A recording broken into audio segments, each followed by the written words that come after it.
Allora, do il buongiorno a tutti, benvenuti a questo secondo incontro del ciclo di seminari di carte, di libri e dintorni, organizzato dal Dipartimento di Beni Culturali nell'ambito delle attività del neonato Centro Lodi, Laboratorio Universitario di Documentazione e Informazione. Iniziative organizzate anche in collegamento con gli insegnamenti del corso di laurea magistrale in scienze del libro e del documento. Questo secondo appuntamento è dedicato ad una tematica non nuovissima, ma in realtà sempre scottante, sempre particolarmente cara agli istituti culturali e particolarmente cara anche al Dipartimento di Beni Culturali, che ha visto fin dal 2016 una serie di iniziative organizzate intorno a questo tema. Con l'incontro che fu dedicato, il primo incontro che fu dedicato a questo tema, organizzato dal Dipartimento di Beni Culturali con la commissione AIB dedicata a questa tematica. Oggi abbiamo come relatrice, e la ringraziamo per la presenza, la dottoressa Anna Manfron, che fu proprio fra i presenti e fra i relatori di quella stessa iniziativa che vi ho segnalato. La dottoressa Anna Manfron non ha bisogno di una grandissima presentazione perché è persona studiosa e professionista riconosciuta da tutta la comunità professionale e scientifica. È fra gli studiosi che sono maggiormente intervenuti a livello nazionale sul dibattito, sulla discussione intorno a questo tema. A lei si devono alcune delle più illuminanti intuizioni, forse anche grazie alla grande esperienza di bibliotecaria e di direttrice di una delle biblioteche di conservazione, di una delle biblioteche civiche più importanti, che è la biblioteca dell'Archiginnasio di Bologna, esperienza che le ha consentito di suggerire a tutta la comunità degli studiosi alcune prospettive utili ad affrontare delle problematiche particolari legate alla gestione ma anche alla valorizzazione poi di questi speciali fondi personali che i nostri istituti culturali, tanto gli archivi che le biblioteche che i musei, si trovano negli ultimi decenni a gestire in maniera insomma imponente, perché si tratta dell'ultimo baluardo di una tradizione, quella novecentesca, che si sta chiudendo e che si sta trasformando dal punto di vista di questi fondi in altre configurazioni legate sicuramente alla modalità di conservazione da parte di un possessore, di un collettore del materiale, ma anche altre configurazioni legate alle tipologie di materiali. Ora, tornando invece a questi fondi, quello che ci interessa particolarmente è che questi fondi rappresentano dei tasselli culturali della nostra identità, e dico identità in termini ovviamente ideali, né politici né insomma, istituzionali. Ci interessa identificarli, ci interessa conservarli e tutelarli. Le intuizioni di cui parlavo sono legate a tanti aspetti, a tanti piani peculiari rispetto a questi fondi. Alcune che mi vengono in mente è il termine coniato di materiali anfibi, l'attenzione data agli inserti, alla conservazione e alla descrizione, quindi alla gestione degli inserti, di cui spesso questi libri sono, e utilizzo un altro termine che ha molto girato nell'ambito appunto delle pubblicazioni sui fondi personali, questi libri farciti di inserti che hanno insomma necessità di una cura particolare.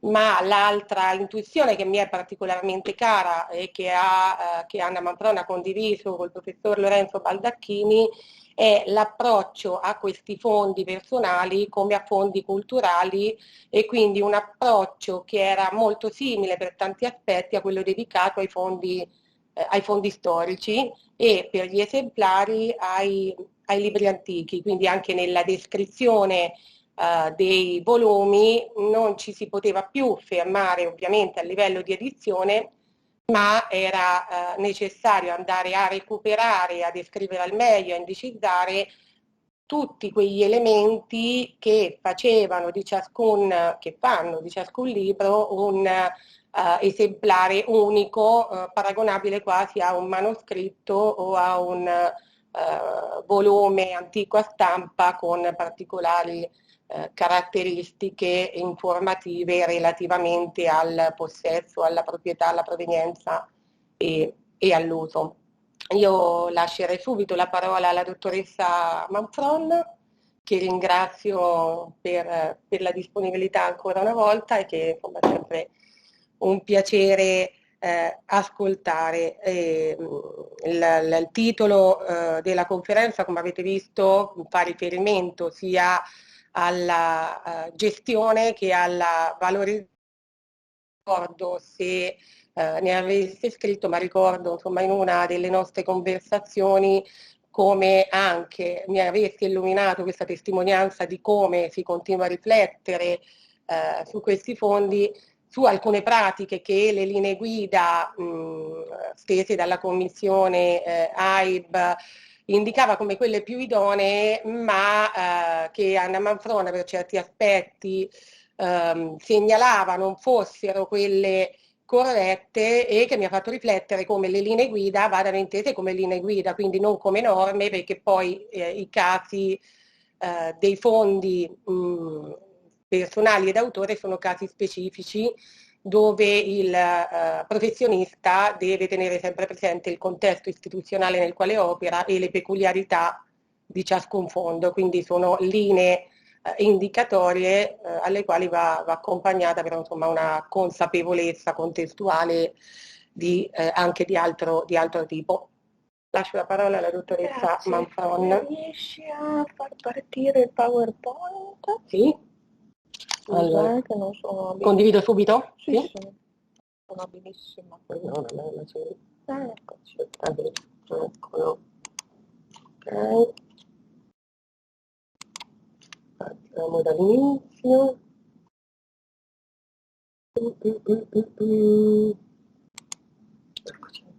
Dopo. Sì.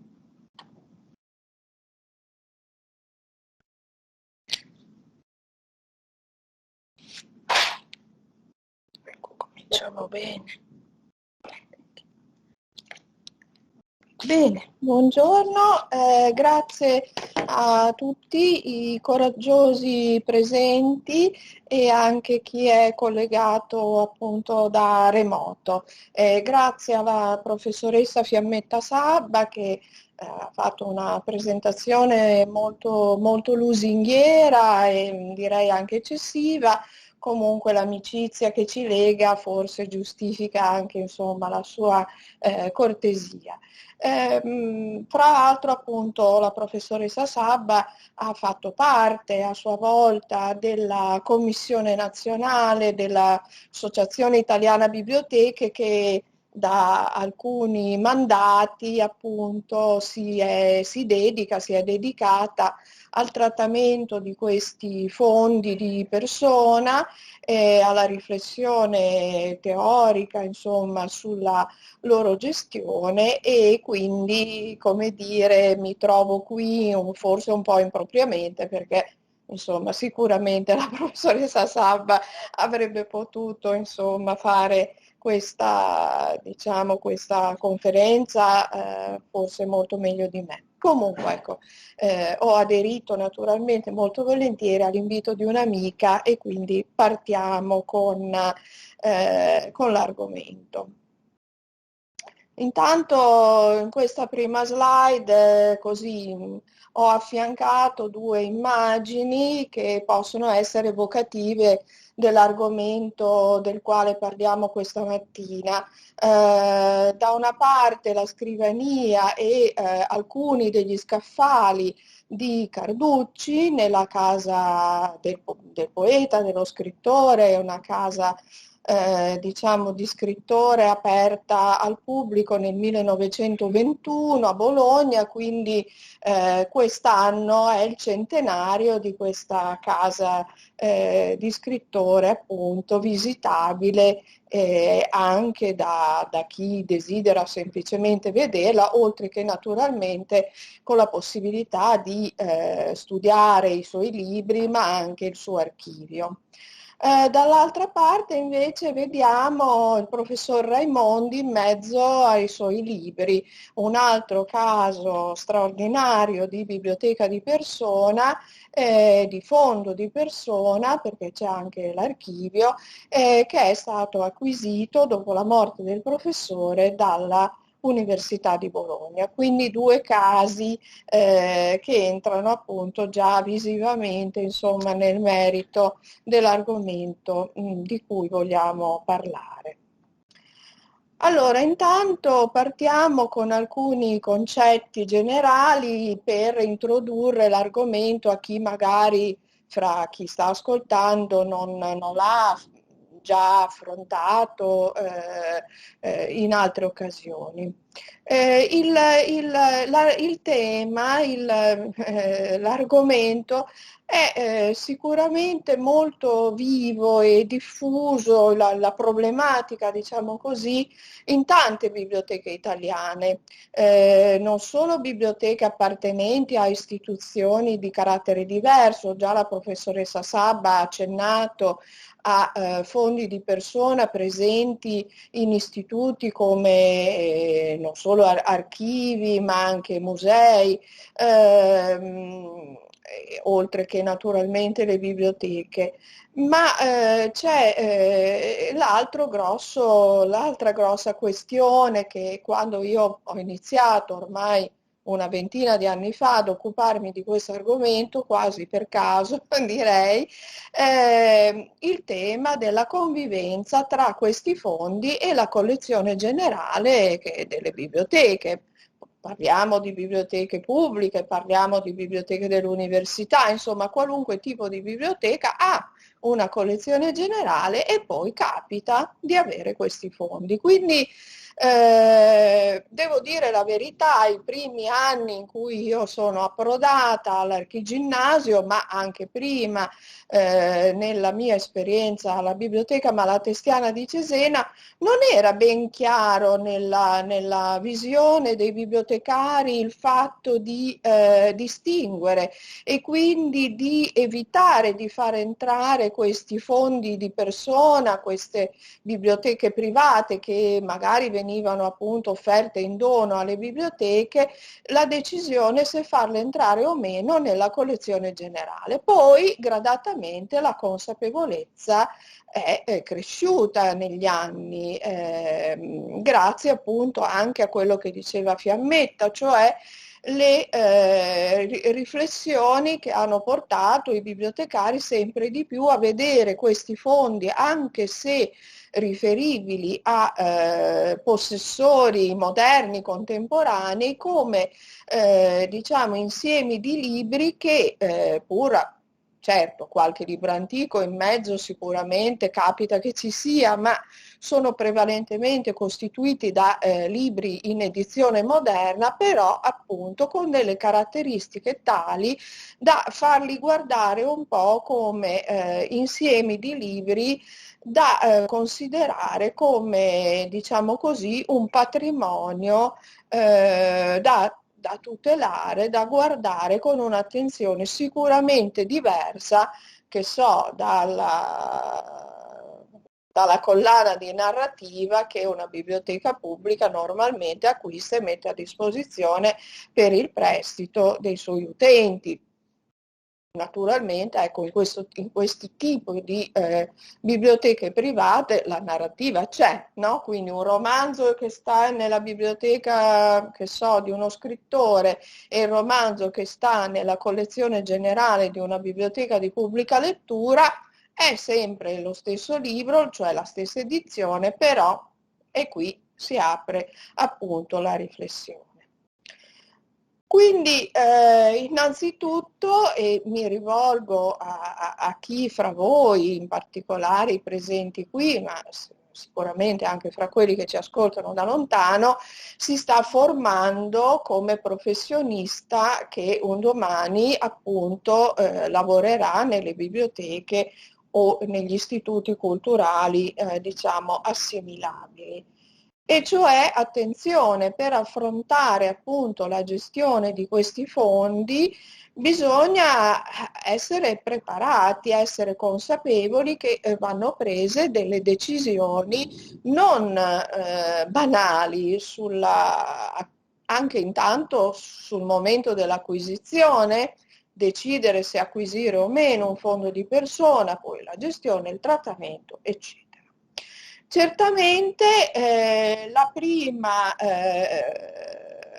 e più completa certezza che abbiamo raggiunto è che questi fondi vanno appunto visti e possibilmente mantenuti nella loro integrità come complesso documentario unico, sia che sia arrivato, sia stato acquisito il fondo librario soltanto, ma a maggior ragione se c'è anche un fondo documentario e quindi l'archivio di questa persona. Quindi ecco, è un caso tipico questo dei fondi di persona in cui le competenze devono essere sia in campo biblioteconomico che archivistico.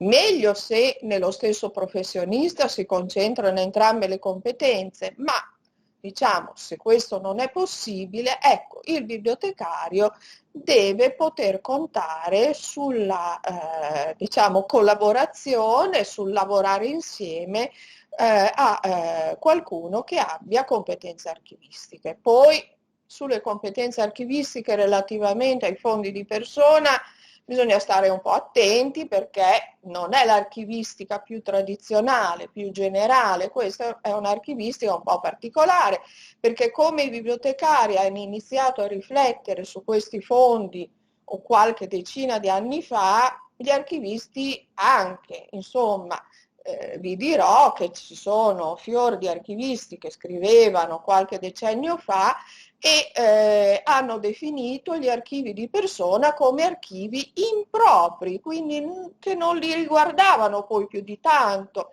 Negli archivi di Stato adesso sì, c'è più attenzione agli archivi di persona, ma fino a qualche decennio fa gli archivi di persona non entravano negli archivi di Stato. Ecco perché se andiamo a scavare nelle varie stratificazioni delle raccolte delle biblioteche troveremo in realtà tanti archivi di persona perché appunto era alla fine l'unico tipo di istituto che si è premurato già nell'Ottocento, quindi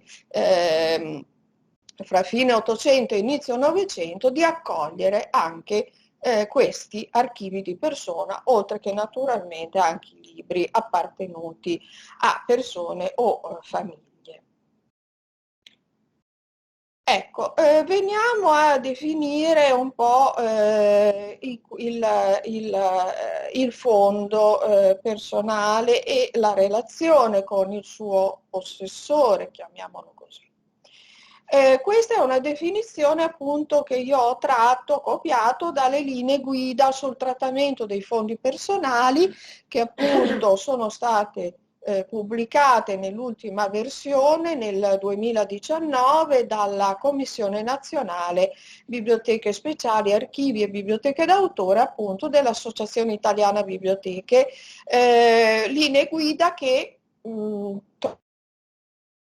sito appunto dell'AEB, quindi scaricabili liberamente. si scrive, si definisce, io condivido, no. E lì poi Fiammetta diceva sì, certo, ci sono ragionamenti che man mano proseguono, perché anch'io pensavo quando ho scritto i primi articoli che basta, mi sarei fermata lì, e poi invece la disciplina si evolve, certo, non come la medicina che da un giorno all'altro scopre cose nuove, ma insomma anche noi non è che insomma stiamo fermi. Allora, per fondi personali si intendono complessi organici di materiali editi, ma anche inediti, raccolti o prodotti da persone significative nel mondo della cultura, delle professioni e delle arti, prevalentemente dalla seconda metà del XIX secolo in poi. Qui, ecco, XIX secolo in poi, anche questo è un tema un po' in evoluzione, perché in realtà abbiamo sempre guardato per i fondi più antichi a questa loro, diciamo così, organicità, ma insomma adesso si sta quasi facendo anche il cammino al contrario, nel senso che ci è capitato in archiginnasio di fondi entrati in biblioteca in anni in cui non ci si faceva problemi a mescolarli alla collezione generale, e in presenza di strumenti originali come ad esempio un catalogo specifico di quella raccolta, si è fatto il cammino contrario, cioè li si è andati a ripescare dalla collezione generale loro diciamo identità e quindi anche fisicamente trattati come collocazione a sé stante per ricostruire la raccolta originaria. L'altro concetto importante che appare già qui è proprio il legame ovviamente che questi fondi hanno con la persona. Ecco, la persona anche qui la definizione oscilla, no? Lo chiamiamo autore, lo chiamiamo possessore, lo chiamiamo soggetto produttore. Ecco, soggetto produttore è una definizione che viene dal mondo dell'archivistica, dalle definizioni degli standard archivistici, e sostanzialmente il produttore è nel senso colui che in realtà produce della documentazione, quindi effettivamente ne è autore, no? Ma certamente, ecco, tirando un po' il ragionamento per i capelli, in fondo in una biblioteca di un professionista, di uno scrittore, ma anche di un professionista del mondo della cultura più in generale, un architetto, che so, insomma, un artista, dentro la sua biblioteca ci sono sicuramente anche libri che lui stesso ha scritto, prodotto, articoli e così via. Quindi insomma ecco perché prendiamo anche a prestito questa definizione. Poi, come dire, il soggetto produttore alla fine è anche colui che produce questo insieme di libri e di documenti ma nel senso che non solo li scrive, li produce effettivamente, ma anche li raccoglie, quindi produce questo insieme anche in questo senso, cioè dando vita a una raccolta che non è una raccolta casuale, ma è collegata strettamente alla sua attività, alla sua attività intellettuale, alla rete di relazioni che questa persona nel corso della sua vita ha intessuto, e quindi diciamo così tutto si riconduce alla nostra persona, autore, possessore, soggetto produttore, no? Ed ecco quindi la definizione tratta dal glossario dello standard archivistico internazionale, e cioè il soggetto produttore è l'ente, la famiglia, la persona che ha posto in essere, accumulato, conservato, vedete, quindi queste definizioni ci fanno anche pensare ai libri di una biblioteca, la documentazione nello svolgimento della propria attività personale o istituzionale. E qui gli archivisti specificano, non va confuso con il soggetto che ha raccolto una collezione. Però anche per noi questo è uno spunto di riflessione.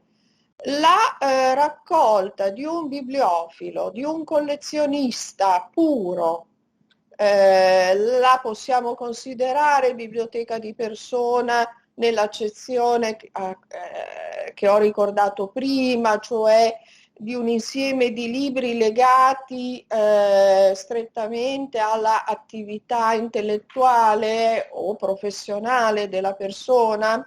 Non so, vi lascio con questo punto interrogativo. Secondo me no, però certamente, ecco, se mi arrivasse in biblioteca la collezione di un bibliofilo, beh, però la terrei lo stesso come fondo a sé stante, perché comunque documenta la sua mania, diciamo, collezionistica, ma non è proprio, insomma, attinente al ragionamento che abbiamo fatto prima. Bene,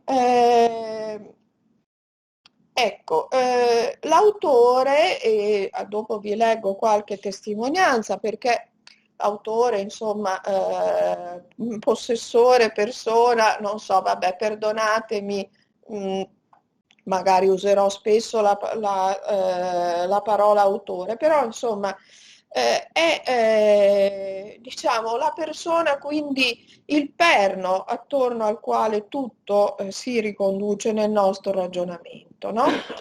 Perché la persona è determinante ovviamente per la formazione di questa raccolta. L'abbiamo anche definita archivio culturale, perché appunto l'attività intellettuale di una persona, abbiamo detto, comprende libri, comprende carte, ma può anche comprendere oggetti, no?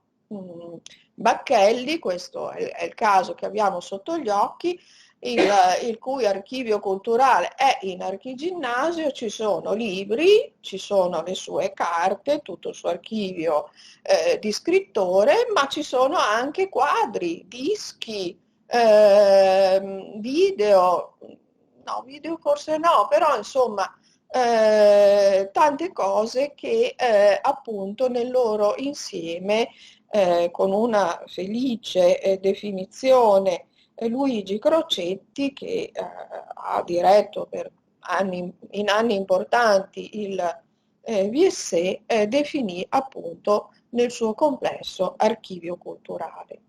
Quindi torniamo indietro, la persona, l'autore è il perno attorno al quale gira tutto, no? Quindi la formazione della raccolta, ma anche le decisioni riguardanti la sua destinazione ultima, e poi anche indirettamente, proprio in relazione all'autore, i bibliotecari, i conservatori, insomma, prendono delle scelte nazionali di questo insieme, di questo archivio culturale.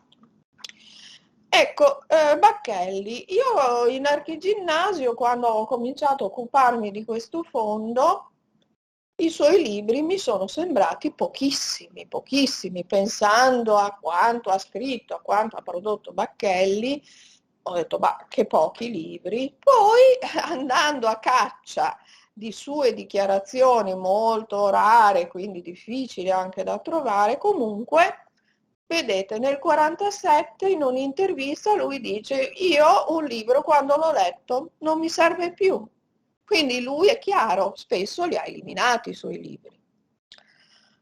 Nel 1958, quindi ho con me in casa, nel mio scrittoio, così scarso numero di libri che ogni tanto capita qualcuno che mi chiede: ma i tuoi libri dove li hai? E rispondo: in biblioteca. Ossia, tanto per dire, in Milano, a Brero, all'Ambrosiano o in Castello, in Bologna all'universitario o all'archiginnasio, e continuerei così di città in città in quante biblioteche mi ha condotto il lavoro. Quindi questo è chiaramente il caso di uno scrittore, insomma di un autore, di una persona che ha usato ampiamente le biblioteche, e nel suo archivio, nelle sue carte c'è testimonianza, perché ci sono anche schede di appunti presi per documentarsi su vicende che poi hanno costituito l'argomento dei suoi romanzi, e quindi appunto schede bibliografiche, insomma appunti che lui compilava andando in giro per biblioteche. Ecco, interessanti anche le dichiarazioni di Garen, la cui biblioteca è a Pisa, è confluita nella biblioteca della Normale di Pisa, e Garen ha dichiarato: tengo a precisare che i miei libri sono una raccolta di strumenti di lavoro e di ricerca di un professore. Libri o opuscoli non obbediscono mai a preoccupazioni di collezionista, ma solo a esigenze funzionali: l'insegnamento, i bisogni di un corso, di seguire una tesi, le necessità della composizione di un articolo, di un libro. Quanto poi all'archivio, quindi lui parla anche delle sue carte, ordinato con cura fino a tutti gli anni 70, rispecchia anch'esso la mia attività dalla fine della guerra in poi. Per gli anni precedenti tutte le carte andarono distrutte nel bombardamento di Firenze del settembre del 43. Tornando un attimo a Bacchelli, anche la casa di Bacchelli a Milano durante la guerra è stata coinvolta in un incendio, e quindi diciamo anche questo è un elemento da considerare per riflettere sulla scarsità di libri di Bacchelli, oltre a quello che appunto lui dichiara, quindi due elementi, uno di volontario e uno involontario, no? Ecco. Poi veniamo all'ultima testimonianza che ho scelto, quella appunto del professor Raimondi, che ha scritto qualche anno prima di morire un bellissimo librino che, se vi capiterà di leggere, insomma, è senz'altro interessante per chi si occupa di questo argomento. Si intitola Le voci dei libri, è stato pubblicato dal Mulino nel 2012. Anche qui ho estratto qualche sua riflessione proprio sulla questione della sua biblioteca. Intanto dice: non sono stato e non sono un collezionista, quindi vedete torna questo argomento del collezionismo, anche Garen ne parlava. Del collezionista mi mancano l'ossessione dell'ordine e quello del pezzo unico. Non ho mai fatto un catalogo dei libri che sono venuto accumulando, ho sempre affidato tutto a una disposizione artigianale. L'ordine veniva fatto ogni volta che ci accostava il libro e lo si faceva proprio. Basta che guardate la foto, capite già che l'ordine ecco, è quello che è. Non c'è. Per questo, se dovessi fare una storia della mia biblioteca, del mio insieme di libri cresciuti tanto quanto la mia professione, che è stata quella del lettore e del professore di letteratura, dovrei continuamente, forse converrà farlo, parlare degli eventi che vi si aggiungevano, per cui il libro aveva un doppio valore: quello della trasmissione di un problema, di un'operazione conoscitiva, e quello del momento della mia storia personale, cui era congiunto. E qui, andando avanti poi nella lettura delle voci dei libri, si vede proprio come appunto Ezio Raimondi sottolinei, ricolleghi sempre la storia di alcuni suoi libri per lui fondamentali nella sua vita alle persone, quindi alla rete di relazioni che sono state così importanti per evolvere, insomma, il suo pensiero. Ecco, ho accennato al tema delle decisioni riguardanti la destinazione. una questione che per i professionisti che accolgono nei loro istituti questi fondi ovviamente è un passaggio importante, no? Ecco, qui ricorriamo a una citazione da Giulia Barrera che degli archivi di persone scrive: spesso la scelta è determinata, oltre che da rapporti personali preesistenti, da senso di identificazione con l'istituzione, dal desiderio di meglio caratterizzare il destinatario del dono, e qui appunto dobbiamo pensare alla comunità di riferimento, ai futuri studiosi, alla collettività. E poi Giulia Barrera scrive anche appunto fra le motivazioni affinità e senso di identificazione con l'istituto destinatario spesso hanno innanzitutto una base territoriale. La persona o gli eredi scelgono in genere fra gli istituti culturali della propria città. Insomma, qui non posso, non abbiamo tempo per dilungarci troppo sulla questione che però è basilare del momento dell'acquisizione, no? L'istituto che si trova ad essere contattato o dalla persona stessa ancora in vita o dagli eredi con l'offerta del fondo. Naturalmente le considerazioni da fare sono tante, però ecco, il punto di vista dell'autore e degli eredi della famiglia è importante per capire, per darsi una ragione della grande dispersione che c'è in Italia fra tanti istituti diversi di questi fondi, perché appunto le persone scelgono e scelgono in base alle motivazioni che abbiamo appena letto, e quindi guidarli verso scelte diverse non è sempre possibile, facile, eccetera. Io l'unica raccomandazione che mi preme fare, sintetizzando veramente al massimo il tutto, è però, ecco, io pensando sempre anche a una corretta gestione delle risorse pubbliche che sono davvero notevoli nel momento in cui poi si deve gestire un fondo di questo tipo, ecco, io non ho mai accettato depositi. Ecco, c'è questo tema. Ci sono istituti che accolgono questi fondi in deposito. Che cosa significa il deposito? Il deposito significa che anche dopo 10, 20, 30 anni un erede si può svegliare e dire ecco io vorrei indietro il tutto. No, perché nel frattempo diciamo la pubblica amministrazione di qualunque genere, essa sia comune, università, Stato, eccetera, eccetera, ha comunque investito su questo, per il trattamento, la gestione di questo fondo, e quindi poi se va restituito, cioè tutto viene buttato alle ortiche, insomma, no? E quindi niente, tutte le volte che mi viene candidato qualcuno, eccetera, io ho subito, la prima cosa che io dicevo nel colloquio iniziale era guardate, però io vi avviso subito, se è un dono, allora benissimo, e andiamo a siglare tutto l'accordo, eccetera, eccetera. Se voi avete in mente un deposito, no grazie, rivolgetevi a qualcun altro, non abbiamo gelosie di sorta.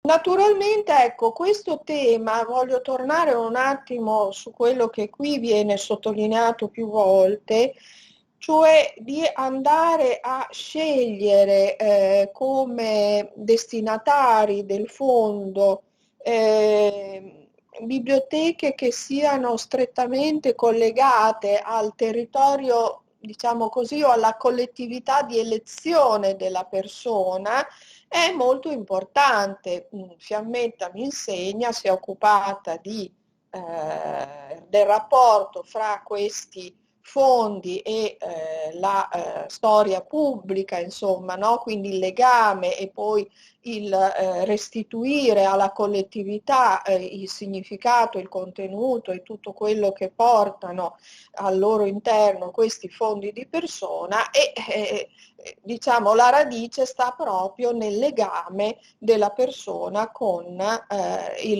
che non è necessariamente la città di nascita, è proprio il territorio e quindi la collettività rispetto alla quale la persona sente più forte il legame, quindi il desiderio di affidare, diciamo così, a un istituto che sia il luogo privilegiato per raccogliere e conservare le testimonianze della cultura e la memoria identitaria della propria comunità di riferimento e quindi il luogo in cui poi chi lo desidera possa fruire e accedere a questi fondi, a questi patrimoni. Ecco, veniamo ancora ad alcuni concetti che riguardano il momento fondamentale delle decisioni per l'acquisizione. Intanto, certamente, ecco, va considerata la coerenza con le collezioni che la biblioteca, diciamo così, l'istituto conservatore possiede. Perché, ecco, anche questo è un tema da considerare, no? Cioè, se per dire, io parlo dell'Archiginnasio, ma insomma, per fare un esempio concreto, no? L'Archiginnasio è una biblioteca comunale che ha come caratteristiche fondamentali quello di essere una biblioteca dedicata alle materie così, chiamiamole così, letterarie, storiche, artistiche, da un lato, e dall'altro l'altra connotazione fondamentale fin dalle sue origini è quello di raccogliere e documentare la cosiddetta storia locale, quindi tutto quello che viene prodotto, è stato prodotto che riguarda Bologna e il suo circondario, insomma, una volta era la provincia, adesso la città metropolitana, prima ancora era la diocesi di Bologna, quindi ecco.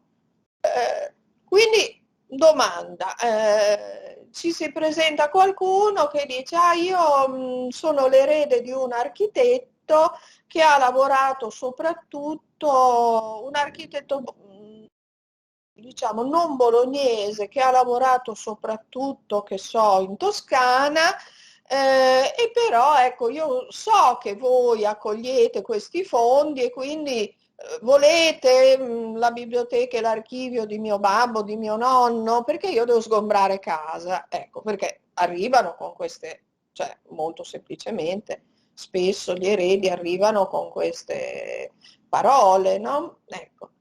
Certamente la risposta è no, non è bolognese, ha lavorato in una regione insomma, non certo non vicina a Bologna e quindi che c'entra con la mia biblioteca, no? Ecco. A questo punto è molto importante, soprattutto per le biblioteche, in base alla quale il bibliotecario può anche, come dire, dare una giustificazione concreta, no, delle proprie scelte, delle proprie decisioni, la cosiddetta politica delle acquisizioni. Fra l'altro la carta delle collezioni è un documento pubblico, quindi come dire, senza che l'erede si offenda, no? Uno dice no, guardi, esiste questo documento che rende espliciti i criteri attraverso i quali la biblioteca incrementa le proprie raccolte. Vi leggo quella che noi preparammo un po' di anni fa e che era una carta delle collezioni non solo dell'Archiginnasio ma delle biblioteche comunali di Bologna e nei criteri di selezione appunto c'era fra l'altro in relazione proprio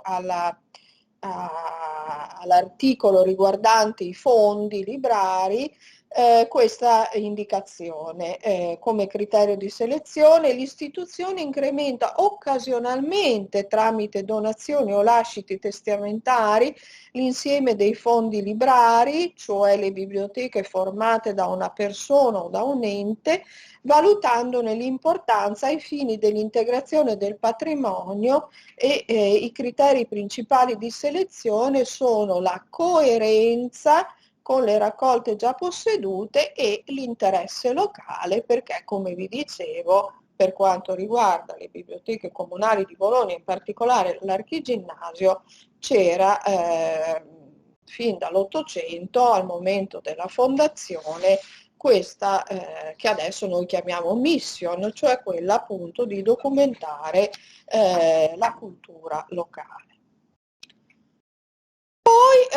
Poi a me molto cari i criteri di sostenibilità, quello che ho già accennavo prima, cioè quando un bibliotecario, un funzionario, un direttore si impegna con una persona, con i suoi eredi, ad accogliere il dono, bisogna però essere molto onesti, cioè essere onesti con se stessi e con questi interlocutori, cioè sapere di avere a disposizione personale qualificato per trattare questo fondo, avere finanziamenti adeguati perché, ripeto, non è banale, è un costo gestire questi fondi e poi avere gli spazi idonei. Perché nella mia lunga vita di bibliotecaria non avete idea di quante volte mi è capitato di vedere, di arrivare in biblioteche nelle quali negli anfratti più incredibili c'erano scatoloni pieni di libri e di carte donati magari nel 1985, rimasti lì e io arrivo, che so, nel 1999 e dopo 15, 20 anni, 30 anni ancora ci sono gli scatoloni lì. No, non si fa così. Se uno sa di non avere la possibilità, deve essere onesto e deve non mettersi in gioco su questo argomento, perché poi ne va a detrimento della come posso dire, proprio della, così, insomma, della considerazione che poi a livello generale l'istituto avrà nell'opinione pubblica, oltre che naturalmente negli eredi, che magari i primi anni molto così gentilmente chiedono e poi diventano sempre più giustamente arrabbiati, insomma, sulla questione. Sempre su questo tema di non accelerare i tempi in maniera impropria e le decisioni in maniera impropria, ecco, secondo me è anche importante evitare di fare iniziative riguardanti il fondo prima di avere concluso le operazioni di trattamento e di, diciamo così, acquisizione, catalogazione e gestione all'interno appunto della biblioteca. Questo perché? Perché appunto si creano delle aspettative, se tu fai un'iniziativa subito nei primi tempi, aspettative certamente fra i donatori, nei donatori, nella famiglia, eccetera, ma ancora di più nei ricercatori, cioè persone che magari vengono a sapere che tu hai acquisito, che so, le carte di il presidente Mattarella, ecco, che non sarà così, però ecco, e allora il giorno dopo arriva il giornalista e dice: ah, ma io vorrei guardare il dossier del Presidente sul Covid. Ecco, no, un attimo, non abbiamo ancora catalogato i libri che lui aveva sull'argomento, né tantomeno le sue carte, quindi ecco, insomma, tenere il tutto fermo, ma non fermo, nel senso che appunto il criterio di sostenibilità, cioè bisogna subito avere personale che si mette lì, ci lavora e i finanziamenti adeguati. A proposito del personale qualificato, ecco, faccio notare che già nel 1988 Nazareno Pisauri, importante soprintendente ai beni librari della regione Emilia-Romagna, scriveva che le consolidate tecniche descrittive e ordinatorie dei materiali più canonici difficilmente si prestano a cogliere l'interazione costante tra i rapporti dell'archivio biblioteca di un autore, che troviamo quanto mai disparati. Per questo l'insieme delle discipline bibliografiche e archivistiche deve approntare metodi in buona parte inediti, almeno per la tradizione italiana, se vorrà continuare a essere strumento di mediazione attendibile, e bibliotecari e archivisti dovranno farsi centauri in un rapporto che per forza di cose li porterà ad una progressiva identificazione attraverso procedure via via più interdipendenti, intercambiabili e bisognose a loro volta di rapportarsi con molte discipline che riguardano l'oggetto del loro lavoro. Ecco, quindi già un soprintendente nel 1988 ci avvisava di questa necessità, cioè di studiare, di non essere superficiali, di non prendere decisioni diciamo non troppo consapevoli riguardo appunto a questi che possiamo definire appunto fondi di persona, ma anche, come dicevamo prima, archivi culturali. Ecco, e qui una cosa che possiamo già cominciare ad introdurre, lasciando un attimo da parte le competenze archivistiche, è anche quella delle procedure di gestione biblioteconomica, quella più strettamente vicina, insomma, alle nostre figure di bibliotecari. Perché? Perché appunto, come accennava la professoressa Sabba all'inizio, abbiamo cominciato appunto qualche ormai decennio fa a guardare questi libri con occhio diverso rispetto al passato, cioè pur trattandosi in gran parte di edizioni moderne, li abbiamo iniziati a guardare come, diciamo così, oggetti portatori anche di altre informazioni importanti da rilevare, oltre al contenuto testuale che un libro moderno ha naturalmente, no? Quindi l'opera di un determinato autore, eccetera.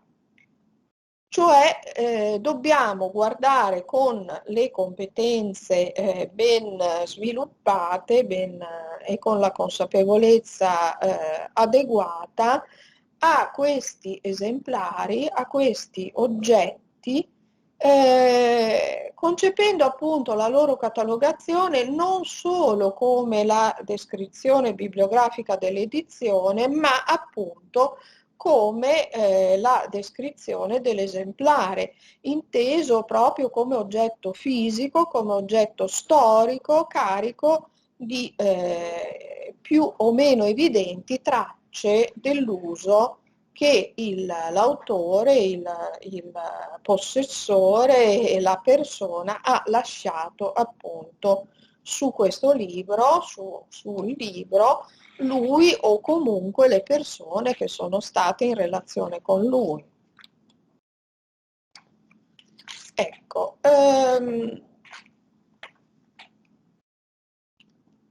su questo magari torniamo fra un attimo.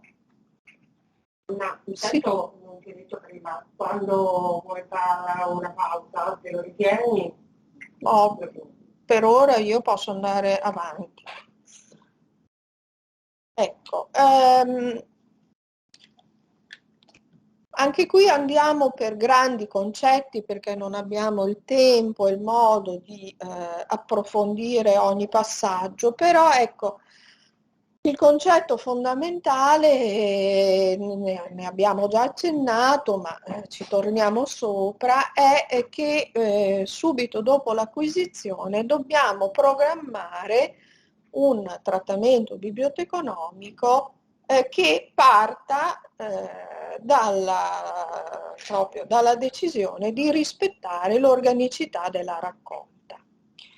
Questo perché appunto la caratteristica fondamentale di questi fondi è che questo insieme di pezzi proprio in relazione fra di loro rende unica la collezione nella sua interezza, quindi la relazione fra gli elementi. Questo naturalmente è un problema grandissimo, no? Se pensiamo alla tradizione catalografica, cioè i cataloghi come sono fatti? Sono fatti per andare tradizionalmente, insomma, poi appunto la catalogazione, grazie al cielo, sta evolvendo, però il catalogo doveva rispondere alla domanda: in biblioteca c'è un determinato libro di un determinato autore, punto, o su un determinato argomento, ma insomma, ecco qui. Quindi un approccio libro per libro. Non abbiamo mai avuto strumenti catalografici che ci permettessero di vedere la relazione di un libro con l'altro. Questo è un tema che però chi si occupava di fondi antichi già aveva sotto gli occhi, no? Ma era rimasto sostanzialmente irrisolto a livello appunto di descrizione. Un primo passaggio, tuttora valido, perché come vi dicevo la catalogazione è in progressiva trasformazione, comunque ancora valida è l'idea di descrivere il fondo librario di persona anche in maniera sommaria complessiva in una scheda, in un'unica scheda che ne dia le caratteristiche principali. Poi per quanto mi riguarda, gradatamente sono addirittura arrivata a proporre quasi in maniera provocatoria che il fondo librario sia considerato in presenza anche dell'archivio delle carte dell'autore, insomma nell'ambito del più generale, più complessivo archivio culturale, appunto il fondo librario sia una sorta di subfondo di un fondo più ampio, e quindi prendendo ancora una volta in prestito concetti che vengono dal mondo dell'archivistica. Certamente appunto questo ecco, riconoscere nelle biblioteche l'importanza di mantenere uniti, lo ribadisco, questi nuclei, questi fondi, l'abbiamo raggiunto in tempi molto recenti. E quindi ecco, questo lo dico perché non bisogna meravigliarsi quando nelle biblioteche si trovano invece ancora libri dei quali si sa la provenienza, il possessore chi è, ma sono appunto sparsi nelle collezioni generali. Ma anche in archiginnasio il caso è comunissimo, trovare i materiali appartenuti al fondo di una persona divisi nelle diverse collocazioni, nelle diverse sezioni della biblioteca in base alla tipologia documentaria. Cioè una biblioteca grande come l'Archiginnasio ha la sezione manoscritti, manoscritti rari, ha la sezione iconografica, quindi il gabinetto dei disegni e delle stampe, scusate, dove appunto sono andati a finire, grazie, grazie, dove sono andati a finire, che so, la raccolta di stampe, incisioni, quadri, eccetera, eccetera, che appartenevano ad un fondo di una persona. E quindi questo è successo. Biblioteca Nazionale di Roma, io mi ricordo molti anni fa, quando andai a vedere qualcosa, le primissime cose che la Nazionale di Roma ebbe dell'archivio di Elsa Morante erano stati tranquillamente sistemati nelle collocazioni dei manoscritti, dove ci sono anche i manoscritti, che so, del XIII secolo, per dire, no? Quindi si guardava proprio tranquillamente alla tipologia, quindi necessità di conservazione con metodi un pochino più attenti, ma soprattutto di consultazione per gli utenti in maniera più diciamo controllata, quindi un manoscritto della Morante equiparato al manoscritto del XIII secolo, giustamente per le questioni della sicurezza nella consultazione, quindi consultato in sala manoscritti. Questo perché è anche importante sempre riflettere sul fatto che questi concetti teorici che noi stiamo così affrontando hanno poi delle ripercussioni concrete, pratiche di gestione quotidiana nelle biblioteche, cosa non banale da ricordare. Faccio una piccola digressione riguardante un po' questo momento a cavallo, no? Fra l'acquisizione e poi l'inizio della gestione con il trattamento biblioteconomico. La questione riguardante i cosiddetti duplicati, qui cercherò di essere molto rapida.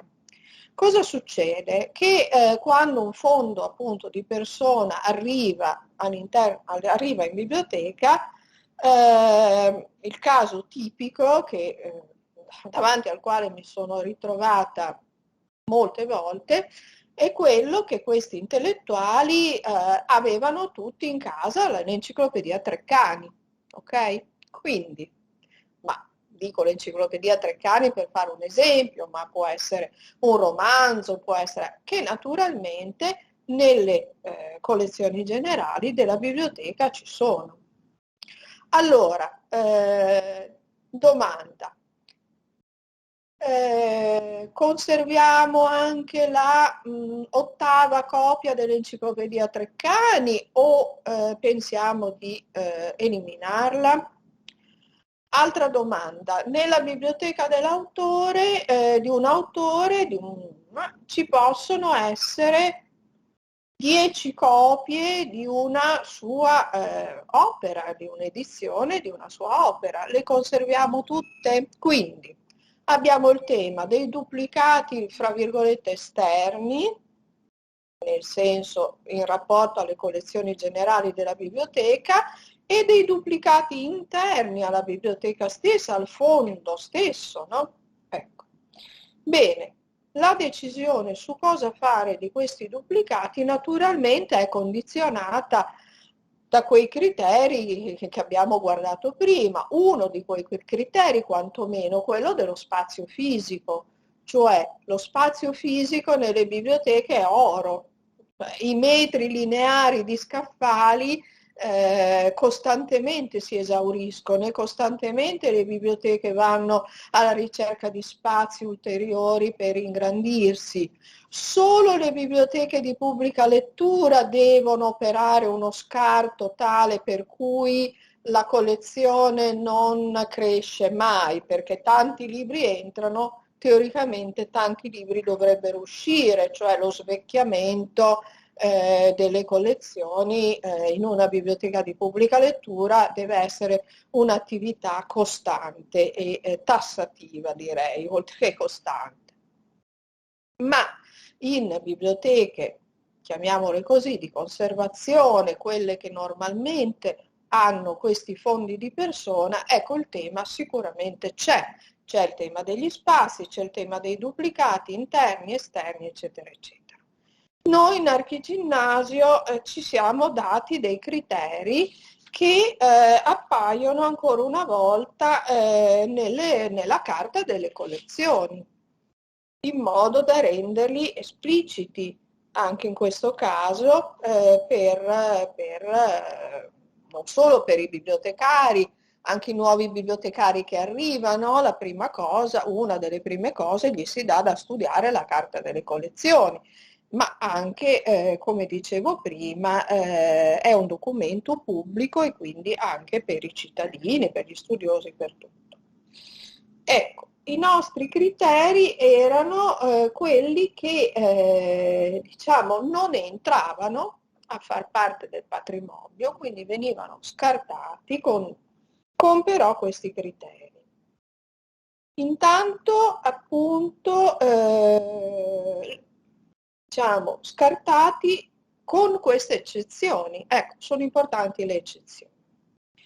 Non doveva trattarsi, quindi venivano ottenute edizioni anteriori al 1860. Edizioni numerate o fuori commercio o in tiratura limitata, copie con appunto particolari caratteristiche di esemplare, su questo torneremo, edizioni di opere del donatore, quindi sì, quelle mantenute. Bacchelli, il Mulino del Po, in Archiginnasio ne abbiamo, non so, una quantità nelle collezioni generali, in altri fondi, eccetera, eccetera, però certamente il Mulino del Po nel fondo Bacchelli l'abbiamo mantenuto, no? Però ecco, almeno una copia, solo una copia, la seconda, la terza, la quarta, se senza caratteristiche di esemplare, di cui dopo parleremo, venivano eliminate.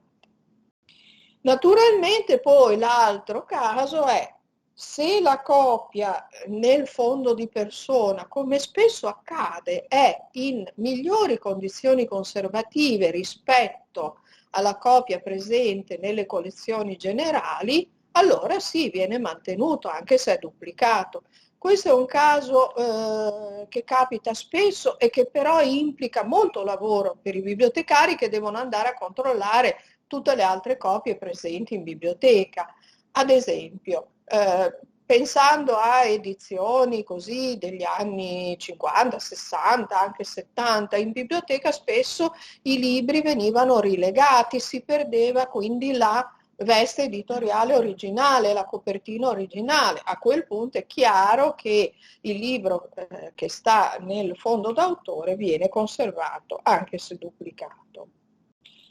Ecco, quindi questi un po' la piccola parentesi sulle decisioni relative ai duplicati. Se poi invece la biblioteca che riceve il fondo ha tanto spazio, è ovvio, tutto viene mantenuto.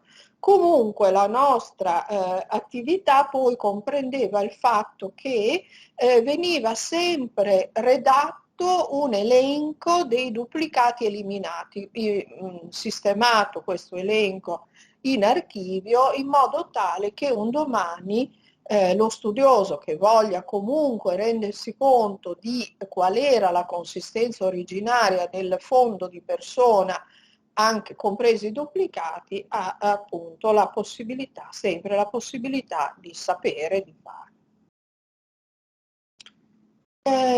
Bene, qui vabbè è un richiamo ulteriore alle cose che ci siamo detti, sempre prendendo spunto dal glossario dello standard archivistico, ma direi che vi ho già ripetuto questi concetti più e più volte. Ecco, la questione della biblioteca archivio l'abbiamo già esplorata. E perché continuo a richiamare la questione archivistica? Perché appunto quello che per me è un concetto che è davvero, come dire, rivoluzionario per sì, la tradizione bibliotecaria, cioè quello di guardare ai libri di questi fondi come non a delle piccole, ognuno una monade, no, ognuno ha un significato in relazione agli altri libri che stanno con lui. Quindi, come dire, dovete anche allargare un po' la visione e pensare a questi fondi nel loro insieme come a un contesto, no? Ecco, magari non a tutti è facile pensare a una contestualizzazione, che cosa significa una contestualizzazione di un libro in un insieme di libri, però ecco, pensate a, che so, un reperto archeologico, a un oggetto. Noi stiamo guardando a questi libri in questo momento come ad oggetti. Questi oggetti, un oggetto che viene visto in una vetrina di un museo archeologico, una lucerna romana, ecco, esposta in una vetrina di un museo archeologico. E la stessa lucerna invece vista nell'ambito dello scavo nel quale la lucerna è stata trovata, fa sì che noi guardiamo a questo oggetto in maniera totalmente diversa. Nella vetrina è un oggetto decontestualizzato, quindi non so, ne osserviamo le dimensioni, ne osserviamo la decorazione, ne osserviamo eventualmente un'incisione con qualche lettera che ne so, che fa riferimento diciamo, all'artigiano che l'ha prodotta, ma ci fermiamo lì. Invece una lucerna trovata in un determinato ambiente scavato ci fa pensare ad altre cose, no? A come veniva usata, a come veniva illuminato un ambiente, in quale posizione veniva tenuta. Io mi ricordo di averla vista in una nicchia in una parete. Ecco, ve la sareste... Io magari prima me la immaginavo appoggiata su un tavolo, che ne so, no? Ecco.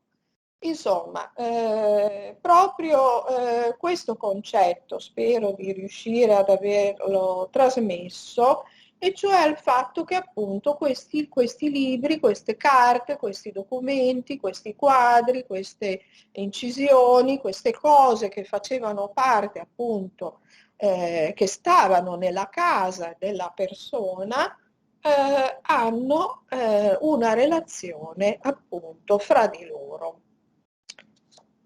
E questa relazione mi ha fatto veramente pensare ancora una volta, sfruttare, diciamo così, l'ambito archivistico e mi ha fatto proprio pensare al concetto del nesso archivistico. Non so chi di voi ha studiato archivistica, ma insomma appunto il nesso archivistico è quel legame che tiene insieme le carte di un archivio e che fa sì che appunto l'archivista prima di prendere qualunque decisione dal riordino allo scarto va proprio a cercare questi legami fra un documento e l'altro.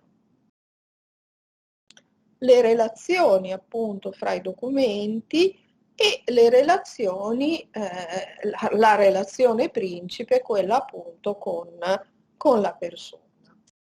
E quindi ecco qua ribadito che la biblioteca di una persona appunto è una categoria molto particolare di biblioteca, perché appunto è strettamente collegata all'attività e agli interessi del possessore, e l'archivio appunto della persona è una tipologia a sua volta di archivio privato, il cui elemento caratterizzante appunto è il nostro la nostra famosa persona, individuo, possessore, produttore, eccetera, eccetera.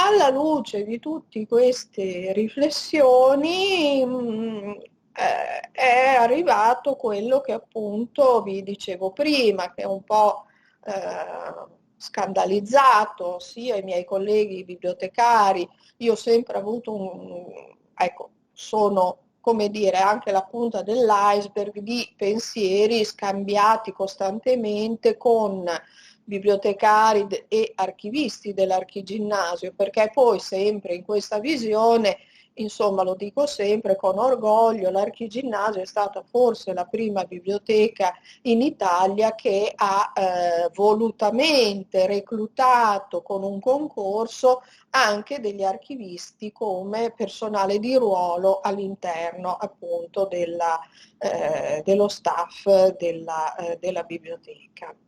E quindi insomma scandalizzando e gli uni e gli altri, perché le mie colleghe archiviste erano sempre molto un po' dall'altra parte della barricata, poi adesso invece siamo felicemente approdati a una grande collaborazione.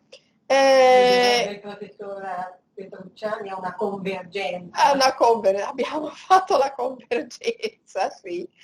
E allora appunto io nel 2012, ma erano poi gli atti insomma di un convegno, quindi in realtà l'ho pensato anche prima, un po' prima del 2012, e quindi ecco, guardando proprio all'autore come l'interconnessione che costituisce il legame di contesto fra i documenti anche diversi per natura e tipologia, potremo descrivere il fondo librario nella sua interezza come parte di un complesso archivistico, dandone conto dell'organicità e della compiutezza attraverso proprio lo standard ISAT, che è quello degli archivi, in modo tale da illustrare storia, vicende della biblioteca, la consistenza, l'organizzazione, le caratteristiche dei documenti che lo compongono, oltre che appunto la molteplicità delle relazioni, eccetera, eccetera. Insomma, ecco, cioè io ho sempre sentito la mancanza davanti a questi fondi, a queste biblioteche immerse in istituti conservatori che hanno un patrimonio molto più vasto, il fatto che mancasse la possibilità di conoscere la storia e le vicende del fondo, la sua consistenza e la sua organizzazione, perché appunto il catalogo ripeto, permette l'approccio è libro per libro, insomma, e non il complesso. E qui ecco lo schema proprio archivistico, vedete, l'archivistica ha elaborato uno schema che è esattamente l'opposto del nostro, cioè in alto sta il fondo, sotto le serie, le sottoserie, i fascicoli, fino ad arrivare all'unità documentaria, il singolo documento. Noi invece in biblioteca partiamo dal fondo e poi lì ci fermiamo. Partiamo dal singolo libro, tutto il resto, il contesto, ci manca. E quindi la mia idea era un po' questa, considerare il fondo nella sua, naturalmente anche in presenza di un archivio, dell'archivio della persona, come un tutt'uno, il famoso archivio culturale di Crocetti, e appunto la biblioteca come un subfondo di un fondo più grande. Quindi una struttura gerarchica che a noi in biblioteca appunto mancava, manca ancora. Questo era un po' un tentativo che abbiamo fatto rispetto appunto a un archivio, un fondo di Antonio Baldacci, adesso non vi racconto niente anche se è molto appassionante. Ecco, questa è la scheda relativa appunto al soggetto produttore Antonio Baldacci, compilata secondo, qui se ne vede solo una parte, ma andando nel sito dell'Archiginnasio si trova tutto. E vedete, legato appunto ad Antonio Baldacci, soggetto produttore, c'è il fondo archivistico, 129 buste, 8 cartelle, 8 scatole, e che è considerato la risorsa collegata al soggetto produttore, la risorsa 1, poi c'è la risorsa 2 che è il fondo librario, cioè i libri di Antonio Baldacci, e c'è una breve descrizione del fondo librario. Questo, ripeto, è un tentativo, però insomma abbastanza utile, no? È entrato in biblioteca insieme all'archivio nell'anno 2000, fra 2000 e 2001, è costituito da 3.523 monografie, 181 testate di periodici, la maggior parte dei volumi riguarda la storia dei paesi balcanici, eccetera, eccetera. Tutto questo perché appunto rispecchiano poi gli interessi di questa persona, della quale nella scheda più completa vengono anche raccontate un po' le cose che riguardano appunto lui come soggetto produttore.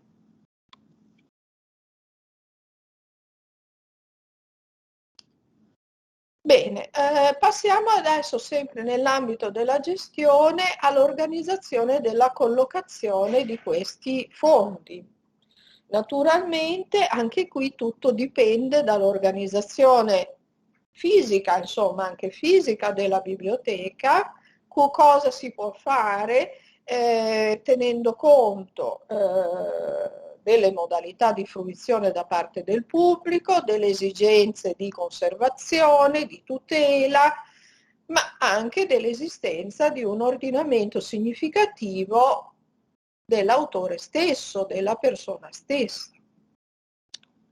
Non è facile perché naturalmente, vedete, ci sono diverse esigenze da conciliare fra di loro.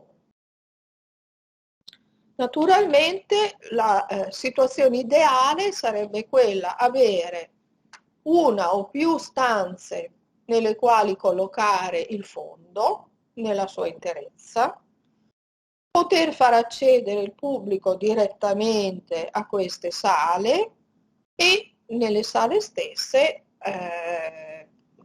diciamo organizzare la consultazione.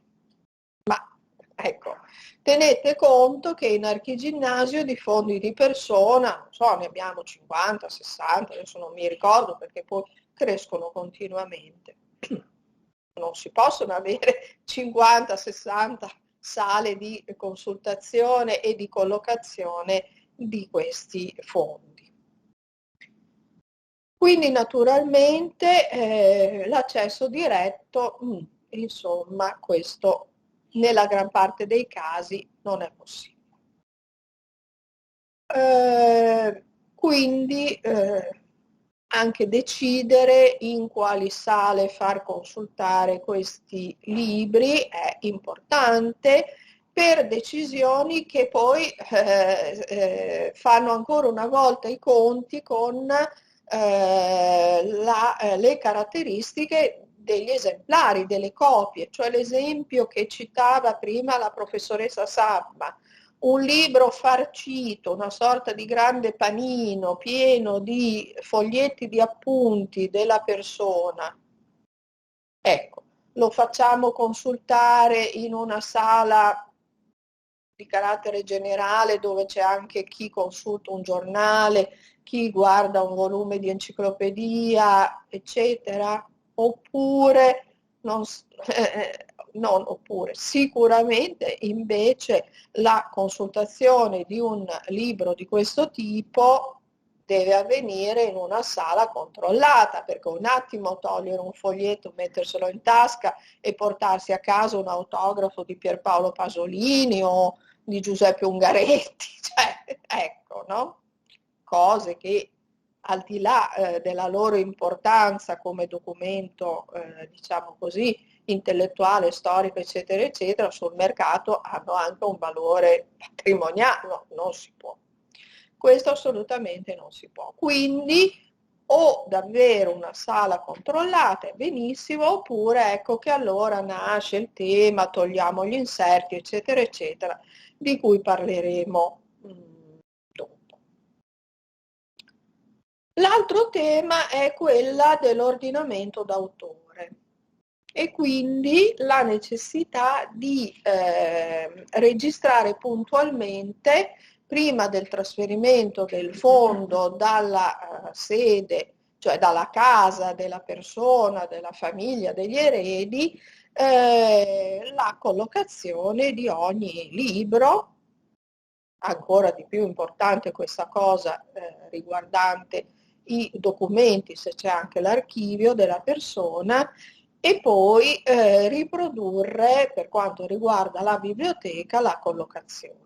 Naturalmente questa è un'operazione complessa che richiede tanto tempo, tanto impegno, quindi torniamo ai famosi criteri di prima, cioè dobbiamo essere sicuri di avere, diciamo, le risorse sia di personale qualificato che di soldi per fare, di finanziamenti, insomma, per fare tutto ciò, oppure no, perché non è detto.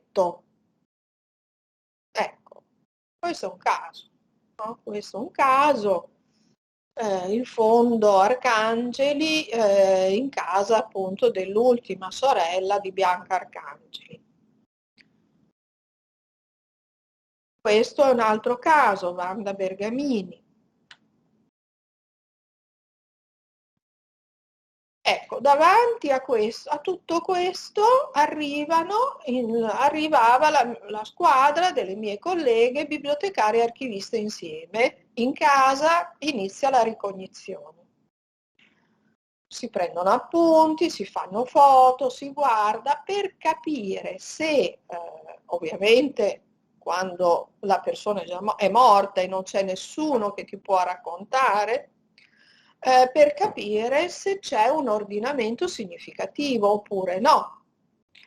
Raimondi scriveva, l'abbiamo letto prima, che la sua biblioteca non aveva nessun tipo di ordinamento, lui non aveva un catalogo dei suoi libri, quindi in quel caso molto probabilmente, non lo so perché non l'ho vista, però è molto probabile che la biblioteca un vero ordinamento, diciamo, da preservare come testimonianza della visione e della storia intellettuale della persona non c'è.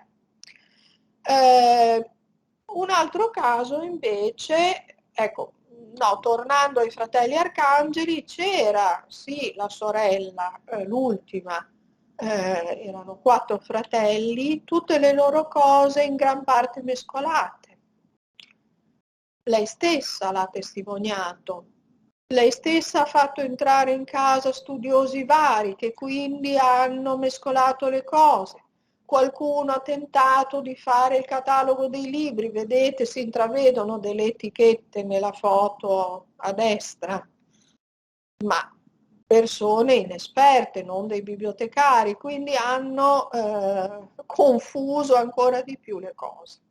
Hanno contaminato la scena del delitto. Esatto, è stata contaminata in maniera irreversibile e quindi alla fine, diciamo, il fondo è stato catalogato, il fondo librario complessivamente, poi naturalmente tutte le volte che negli esemplari era possibile riconoscere a quale dei fratelli appartenesse il libro, vabbè, allora è stato ovviamente scritto nelle note riguardanti l'esemplare. Che poi, prima che ti interrompo, ma stavo pensando che anche in questa fase l'ordinamento che si valuta che c'è è l'ultimo ordinamento. Ah, certamente, è quello, certo, quello che fotografa l'ultima volontà, fra virgolette, se volontà c'è, della persona.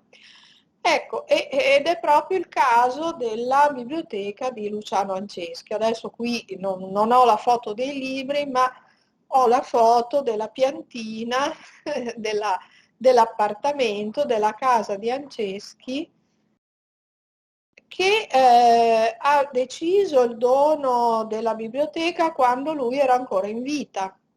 E quindi è stato molto interessante, molto bello per i bibliotecari, in quel caso affiancati in maniera molto significativa, anzi in realtà il tutto è stato gestito appunto dalla soprintendenza ai beni librari della regione,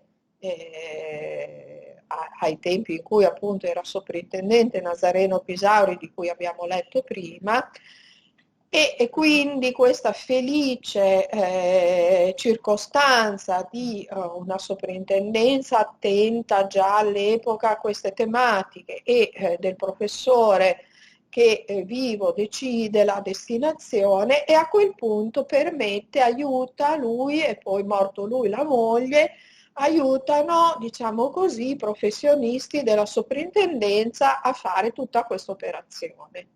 Ma perché? Perché in casa di Anceschi davvero l'ordinamento è un ordinamento significativo, cioè lui teneva i libri per argomenti, autori vicini in base appunto ai suoi percorsi di studio.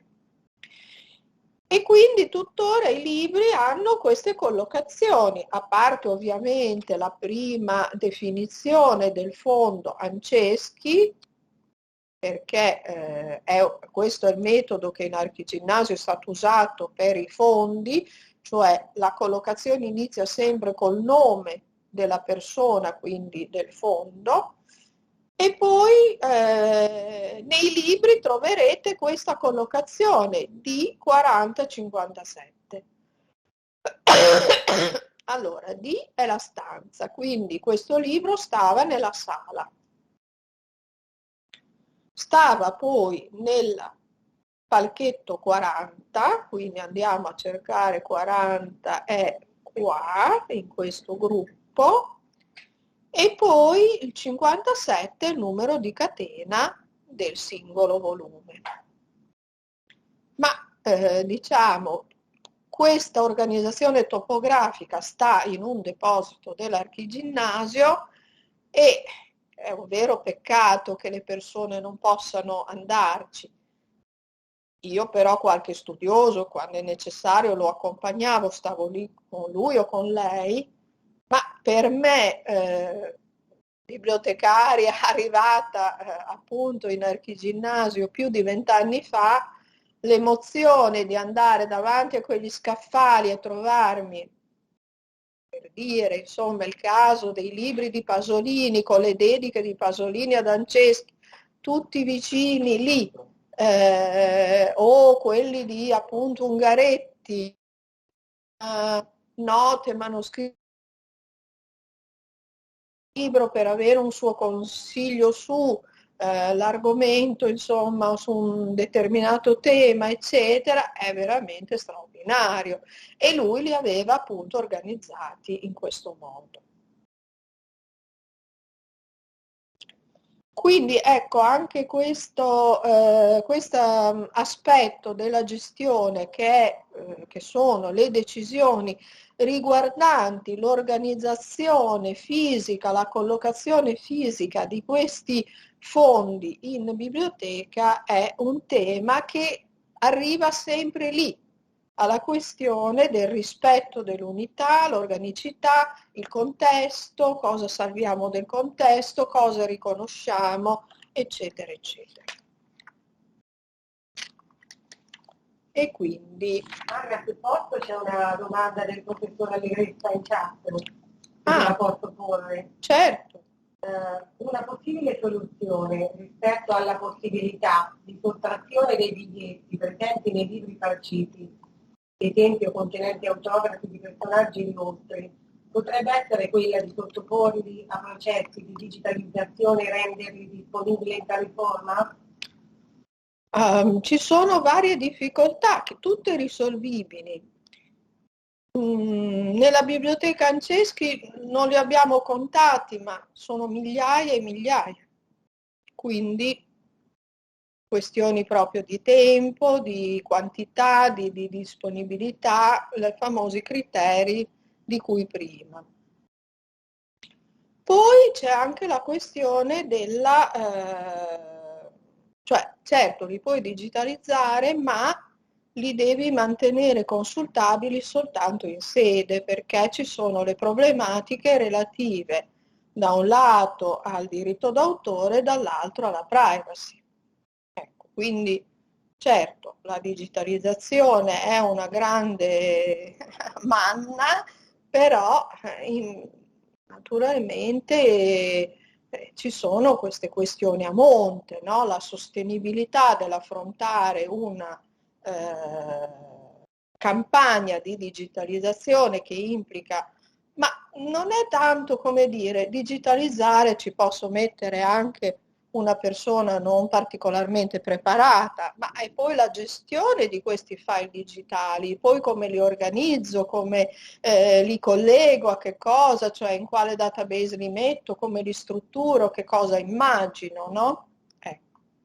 E poi certo, ecco, mai e poi mai metterli in rete se non si hanno tutte le garanzie del mondo, no? Quindi tutte le liberatorie di tutte le persone coinvolte, perché certamente nei libri di Anceschi ci sono migliaia di appunti suoi, ma poi ci sono anche, come dicevo prima,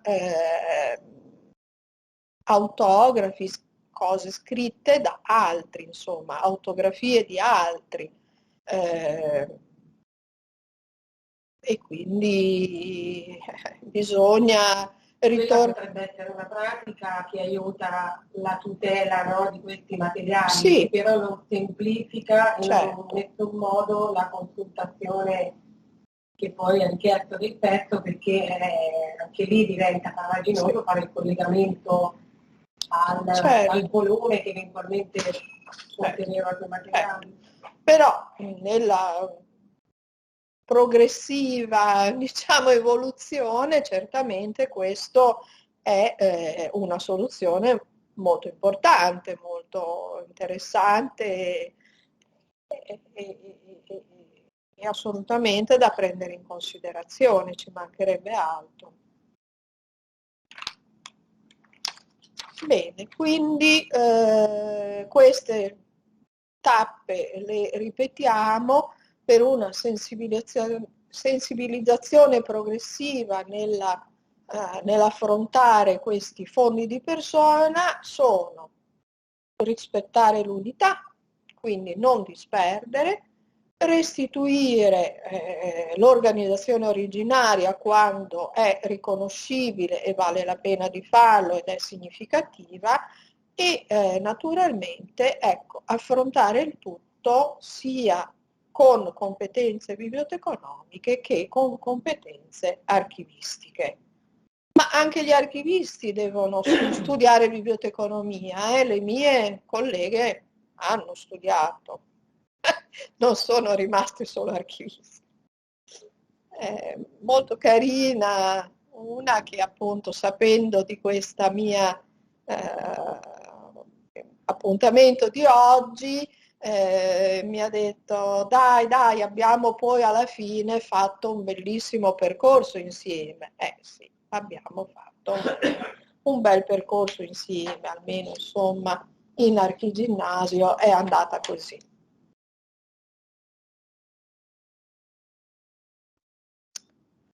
Allora, ecco, per quanto riguarda la catalogazione di questi libri, adesso andiamo un pochino a parlare di qualche tema della catalogazione, i più salienti per questi fondi con queste caratteristiche. Ecco, la prassi catalografica, quindi i software che usiamo per catalogare in SBN, si sono piano piano anche questi, no, adattati a queste trasformazioni. Non tanto velocemente quanto avremmo voluto, ma insomma pian pianino ce la stiamo facendo. Fino a pochi anni fa tutte le note di esemplare dei libri moderni venivano inserite in un campo che si chiama precisazione di inventario, pensando che l'inventario, il numero di inventario è quello che identifica il pezzo, il libro, l'esemplare, l'oggetto, la copia, e quindi a seguire in un campo libero, diciamo come utilizzo, si andavano a scrivere tutto, no? Ad esempio, che so, sulla carta di guardia dedica dell'A punto datata 1923. Allora, già chi prova a pensare, io già allora dicevo, ma scusate, un domani che questo campo precisazione di inventario sia interrogabile, ma quanti A punto avremo? E come sapremo l'A punto chi è? Perché se non è legata questa nota all'autore del libro che manda, che so, Ungaretti che manda ad Anceschi un libro con la dedica, cioè come la recupereremo questa informazione che noi ci ostiniamo a scrivere in questo modo nel campo precisazione di inventario? Non ci servirà a niente, stiamo perdendo del gran tempo, eccetera, eccetera. Va bene, piano piano, no, ma non perché io sia particolarmente intelligente, però si andava avanti così. Grazie al cielo, però, soprattutto nel campo del libro antico, questi argomenti, cioè dell'attenzione ai dati della copia, era molto più sviluppata perché naturalmente c'era più sensibilità, ma anche patrimoniale, non solo per seguire le vicende, che so, della storia del libro, della storia della stampa, della storia dell'editoria, eccetera, eccetera. Comunque, grazie al cielo, i passi avanti guadagnati in campo di descrizione degli esemplari del libro antico sono poi stati anche traghettati nell'archivio del libro moderno e quindi nella possibilità di catalogazione del libro moderno. E quindi anche qui è stato possibile compilare dei campi specifici raggruppati sotto un insieme di campi che sono definiti dati copia, dei dati della copia.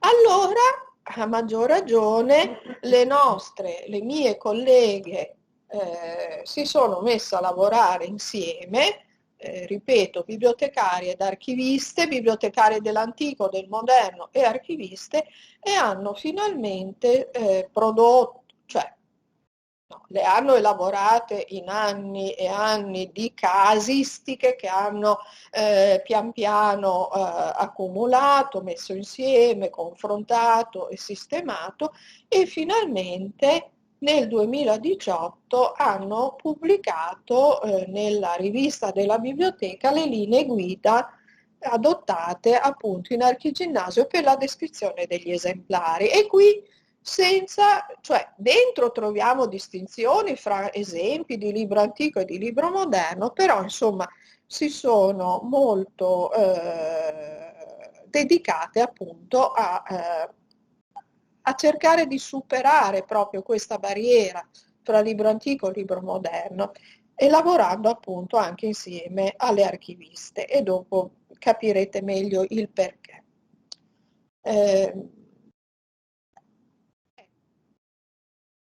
E che cosa è saltato fuori? Che cosa abbiamo adesso nella catalogazione? Che sì, manteniamo nel campo precisazione di inventario note che sono sì relative all'esemplare, ma anche qui escludiamo quelle che hanno a che fare col possessore, che sono relative a inserti che non siano inserti editoriali, e poi legatura, stato di conservazione e collocazioni precedenti. Ecco, Vi chiarisco inserti non editoriali, cioè la differenza è fra un inserto editoriale che può essere ad esempio una cartolina di pubblicità editoriale, cioè dentro a un libro l'editore mette una cartolina che o racconta qualche cosa a proposito dell'autore del libro stesso, fa pubblicità alla collana a cui quel libro appartiene, insomma, pensiamo appunto al mondo della pubblicità editoriale. Invece gli inserti non editoriali sono appunto i famosi foglietti di appunti o la cartolina o la fotografia, cioè quello che il possessore ha messo dentro al suo libro, alla sua copia. Comunque, ecco, queste sono le cose che andranno nei dati della copia. Invece nella precisazione di inventario, ad esempio, mettiamo se un libro è una ristampa, se l'esemplare è numerato o ad personam, appunto se contiene un inserto editoriale. E poi ci sono altri casi che adesso vi risparmio, ma che chi è appassionato andrà a leggere le linee guida dell'Archiginnasio. Questo è qualche esemplare, scusate, qualche esempio, appunto in precisazione di inventario, il classico si scrive un volume, un opuscolo, ma appunto ricevuto in tons, oppure esemplare numero 132, oppure è la terza edizione, ma in una ristampa del 1985. Dati della copia, che sono quelli che caratterizzano meglio appunto i libri in questi fondi di persona. Allora, si tratta di note che hanno appunto attinenza con il possessore. Se l'esemplare porta note manoscritte, postille, correzioni a penna, se ci sono dediche manoscritte, e qui, ecco, tornando al caso di prima, mai e poi mai mettere dedica dell'A, quindi mettere dedica di nome, cognome, eccetera, eccetera. Se ci sono timbrex, libris, se ci sono sottolineature, coloriture a mano, disegni, censure, se ci sono, io dico anche pieghe, il famoso orecchio fatto alla pagina che ci interessa, e se ci sono inserti.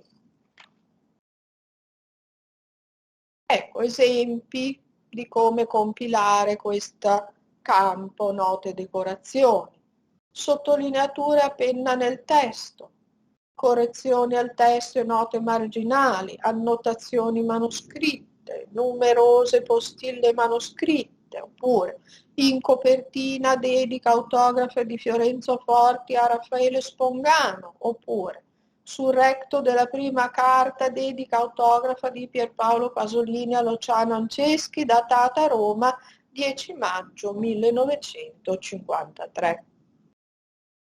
E qui qualche caso, giusto per avere insomma qualche figurina, no? Qui è una dedica. Bologna, 13 novembre 92, a Giovanni con affetto Romano.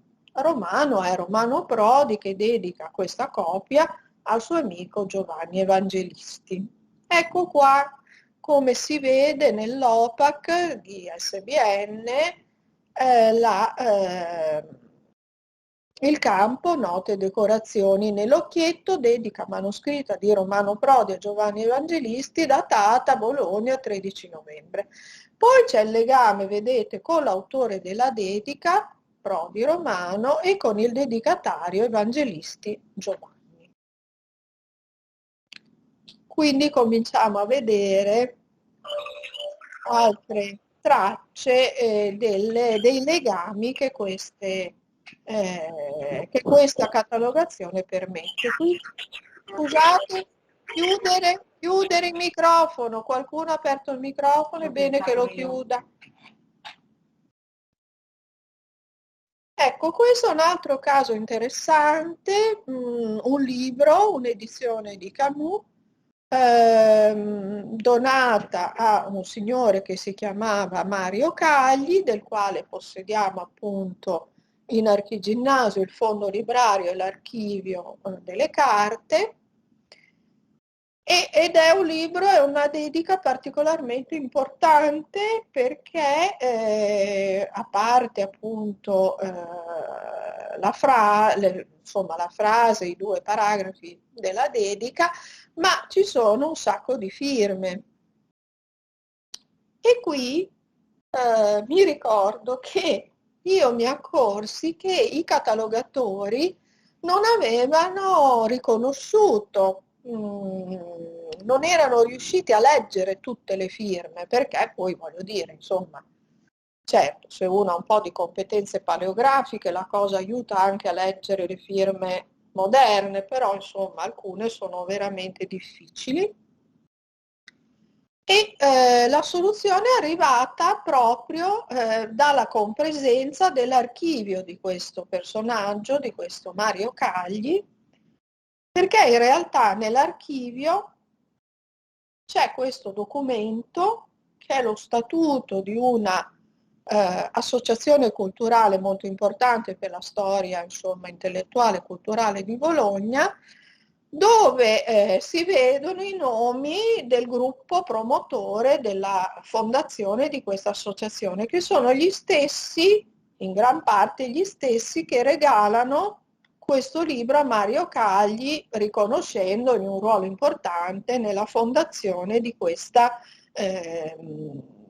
associazione. E quindi ecco che l'archivista ha detto ai catalogatori: oh, guardate che io i nomi ce li ho, adesso ve li do, e quindi ecco che loro hanno potuto compilare finalmente una nota riconoscendo tutte le firme di queste persone che dedicano, che regalano il libro. Non è una cosa banale, perché qui siamo di fronte proprio a una rete di relazioni fra queste persone, testimoniata da questo libro e poi appunto dai documenti che sono nell'archivio. È un dato, insomma, storico importante. Questo invece è un altro caso, fra i libri di Riccardo Bacchelli ci sono delle copie che lui trattava in una maniera molto molto particolare. Cioè abbiamo ricostruito noi a valle, cioè guardando questi libri, che li abbiamo guardati appunto come dei reperti archeologici, perché non c'era una testimonianza scritta o orale di questo suo comportamento, fra virgolette. Cioè, in sostanza, Bacchelli conservava, insomma, in casa Bacchelli c'era una serie di volumi con queste caratteristiche: prime edizioni delle sue opere, con nell'occhietto una lunga dedica alla moglie, a quella che sarebbe diventata sua moglie, Ada Camilla Fochessati, e non solo. Queste copie dedicate a lei, fatte rilegare da una legatoria di Milano vicina alla loro casa, ma soprattutto all'interno dei volumi fatti rilegare, ecco, alcuni fogli del manoscritto originale dell'opera, in particolare il manoscritto andato in tipografia, dato al tipografo. Allora naturalmente dobbiamo pensare che siamo nel 1949, questa edizione, quindi lui scriveva a mano, dava il manoscritto in tipografia, vedete tutte le correzioni, i ripensamenti.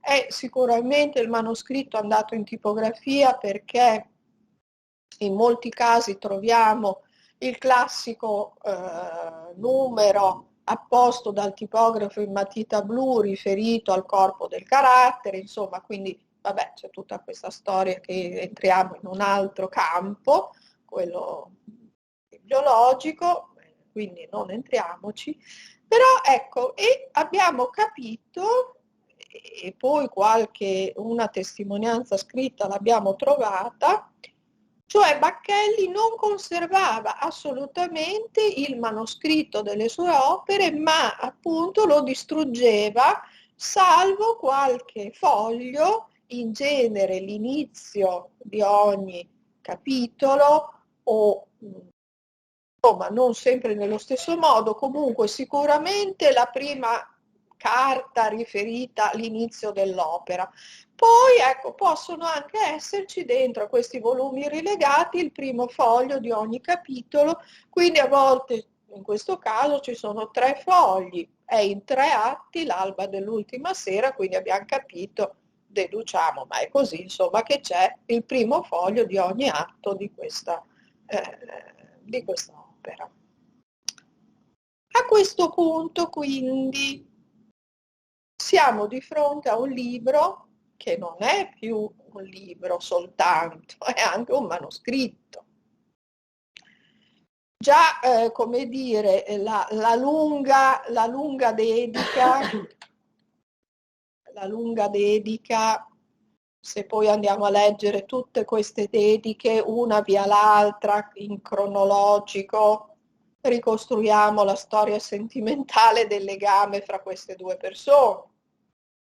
Lei era sposata e poi insomma dopo rimane vedova e poi finalmente possono sposarsi, cioè tutta una storia che prima li vede delle dediche molto eleganti, insomma soft, e poi diventano sempre più appassionate, cioè insomma un po' così.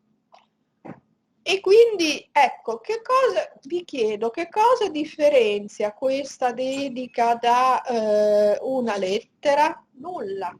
Solo il fatto di essere scritta su un occhietto, ma in realtà è una vera e propria lettera, quindi potrebbe stare benissimo nel carteggio. Ecco, alla fine dei conti, quindi, questo libro ha cambiato status, non è più soltanto un libro, è anche qualcos'altro, e questo ha fatto sì che noi, questa tipologia, abbiamo deciso di metterli nell'archivio dell'autore e di non lasciarli nella biblioteca. Però, c'è un però, sono stati comunque catalogati in SBN, quindi comunque questi oggetti a stampa sono anche rintracciabili normalmente come libri attraverso il catalogo, eccetera.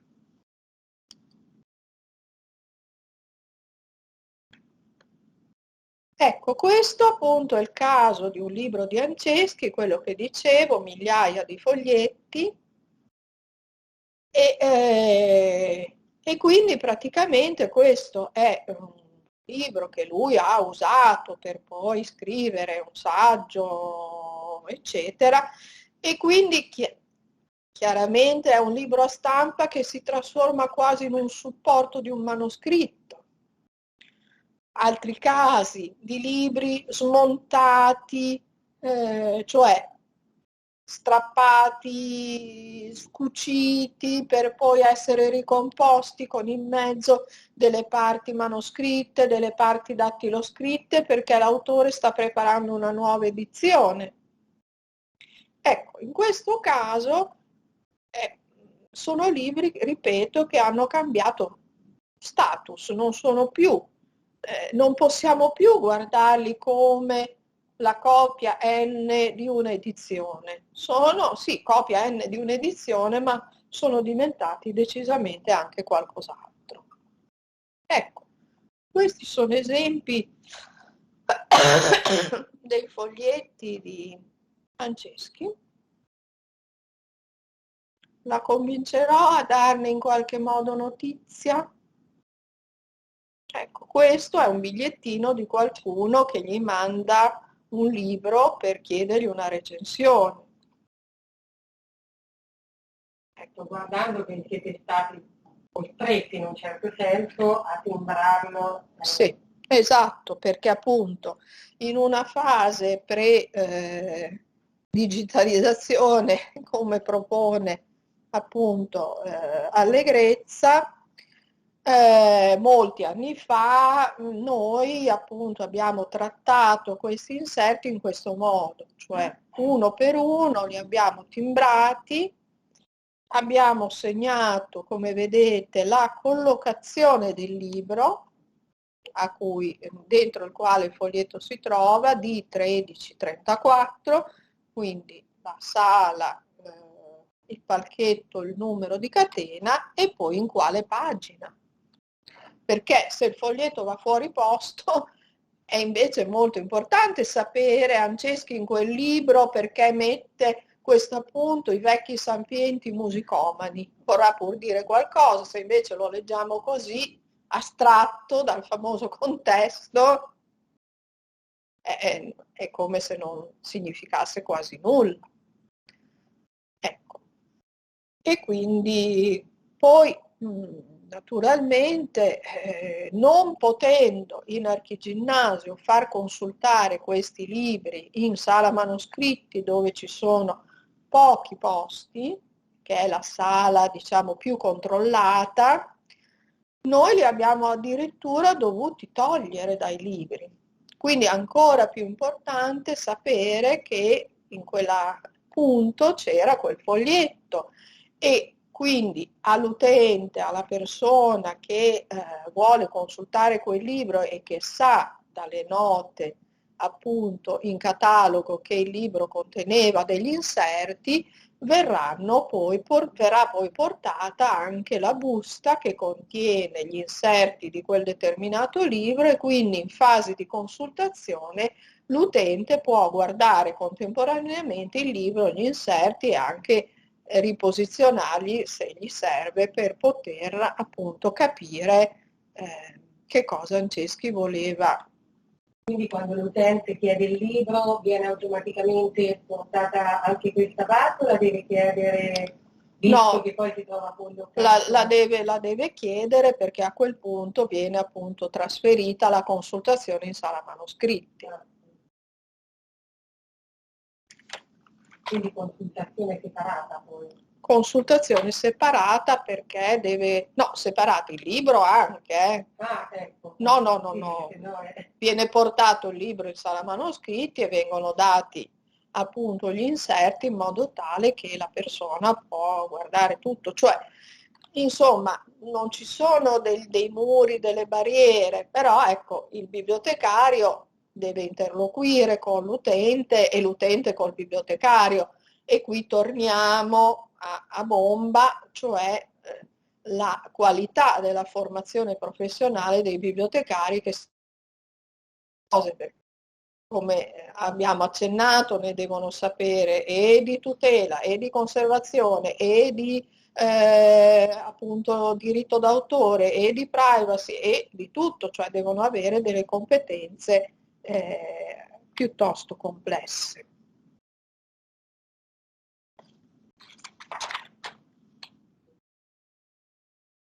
Ecco, questi sono esempi per la descrizione degli inserti. Vi era inserito foglio dattiloscritto con presentazione del volume, ora in... e poi viene indicato l'inserto dov'è. Questo è un caso in cui il fondo Spongano contempla sia la presenza del fondo librario che di un fondo documentario, quindi gli inserti estratti collocati in buste collegate ognuna a un libro, come vi dicevo prima, e poi queste buste stanno nel fondo documentario, cioè nell'archivio.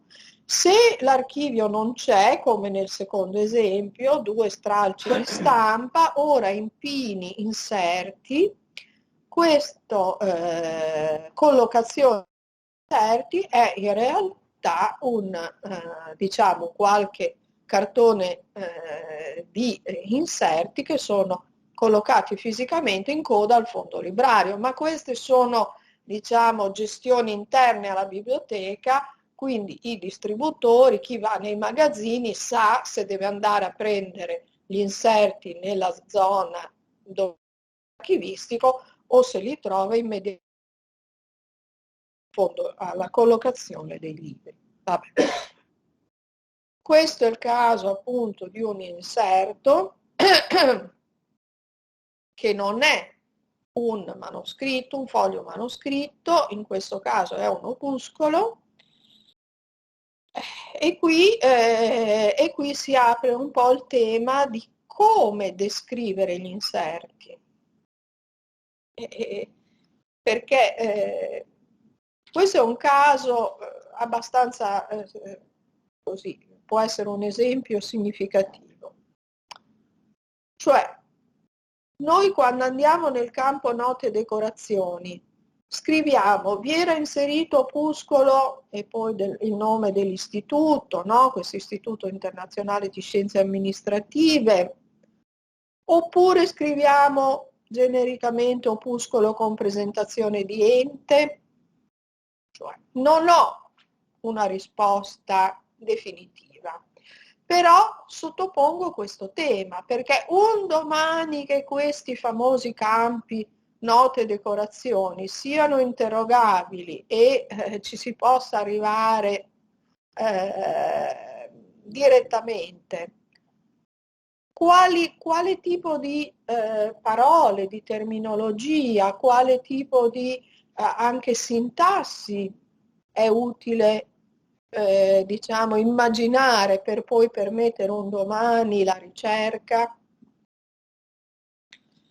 Allora anche qui, ragionando con le archiviste che insomma hanno abbastanza presenti i temi riguardanti ontologie eccetera eccetera, ci siamo dette la cosa migliore forse è basarci sulle caratteristiche materiali dell'inserto. Cioè, vi faccio un esempio. Scriviamo opuscolo a stampa oppure scriviamo un programma di convegno. È una cosa, è concettualmente molto diverso. Oppure scriviamo ritaglio di stampa o scriviamo articolo di giornale. Ecco, queste sono tematiche che, per le quali non ho una risposta definitiva, perché appunto dobbiamo sempre relazionarci all'evoluzione che la catalogazione avrà e di conseguenza le chiavi di ricerca che saranno disponibili per gli utenti.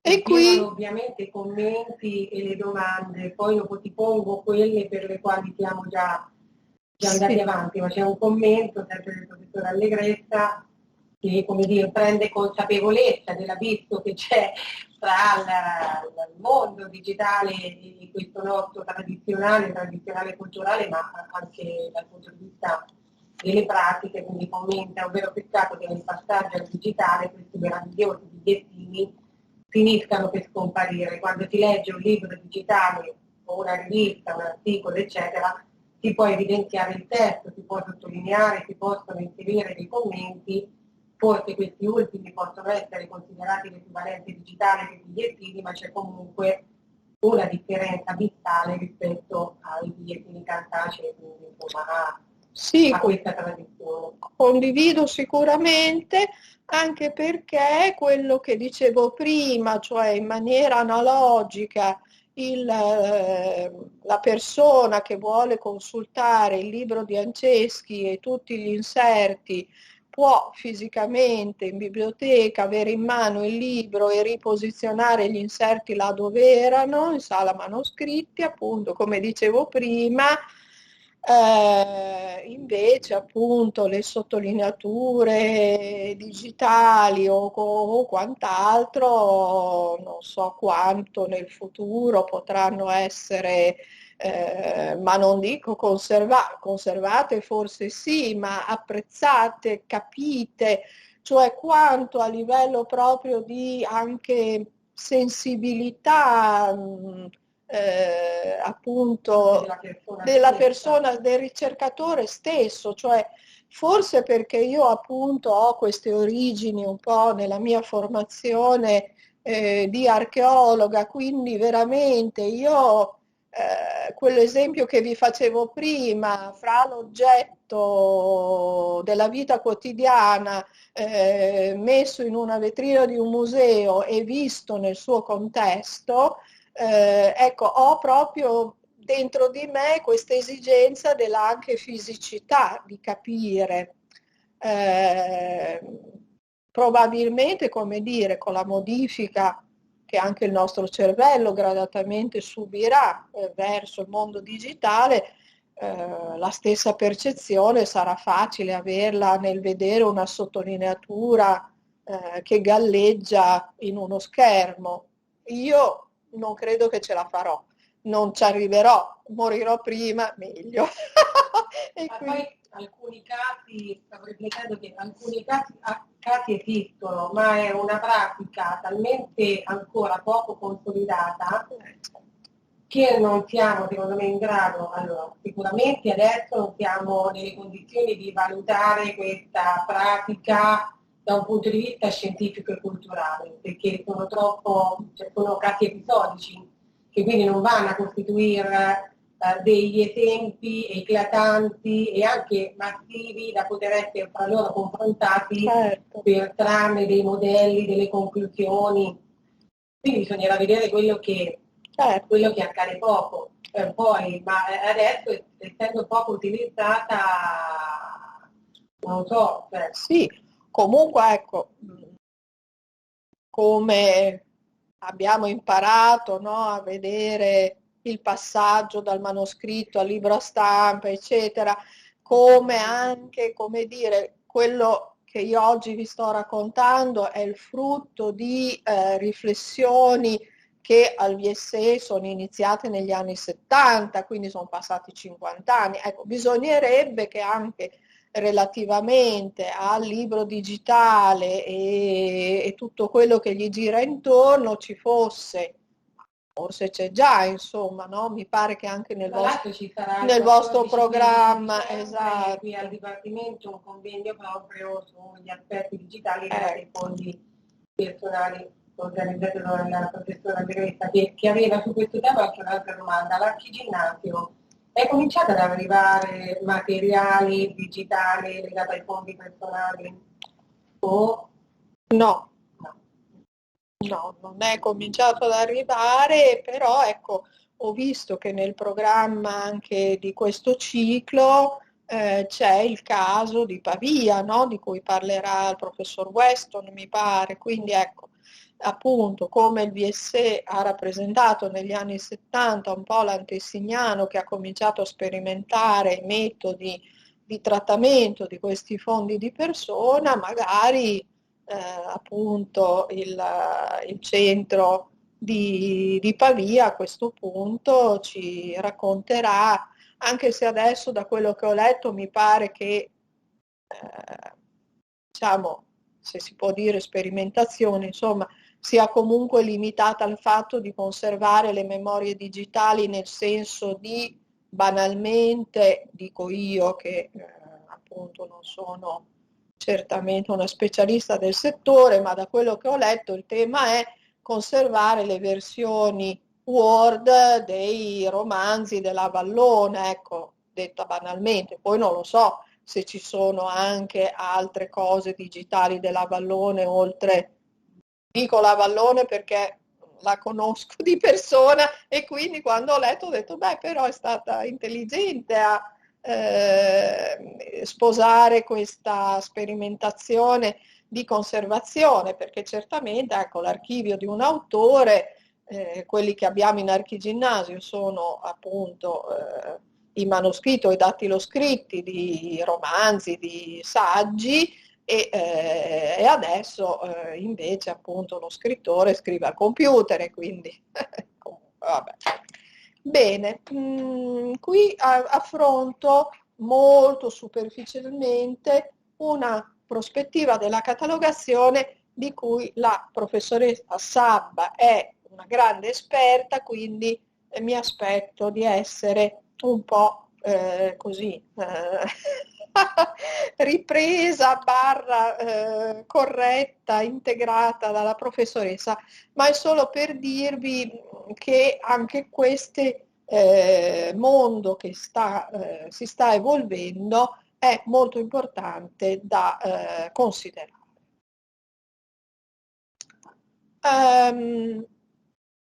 Intanto l'evoluzione dei nostri cataloghi è verso il web naturalmente, quindi non possiamo ignorare il web. Certo, io ancora mi arrabbio quando in biblioteca vedo che il bibliotecario del reference, invece che andare a cercare quello che gli sto chiedendo nel catalogo, lo cerca su Google, perché quello, come dire, lo so fare anche da sola io a casa mia, no? Ecco.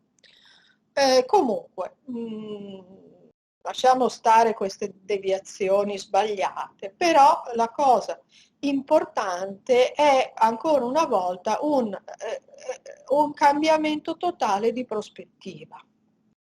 Cioè il catalogo in origine, se ben ci pensiamo, nasce quasi come uno strumento di tutela, cioè noi cataloghiamo per sapere cosa abbiamo e perché non venga disperso, rubato, perduto, eccetera, eccetera. Poi certamente il catalogo diventa anche la via di accesso al pezzo, al materiale, e qui uso davvero queste parole generiche perché penso anche ai quadri, penso ai reperti archeologici, penso alle fotografie, penso a qualunque cosa. E quindi il catalogo era fatto così, il catalogo dei beni culturali fatto così.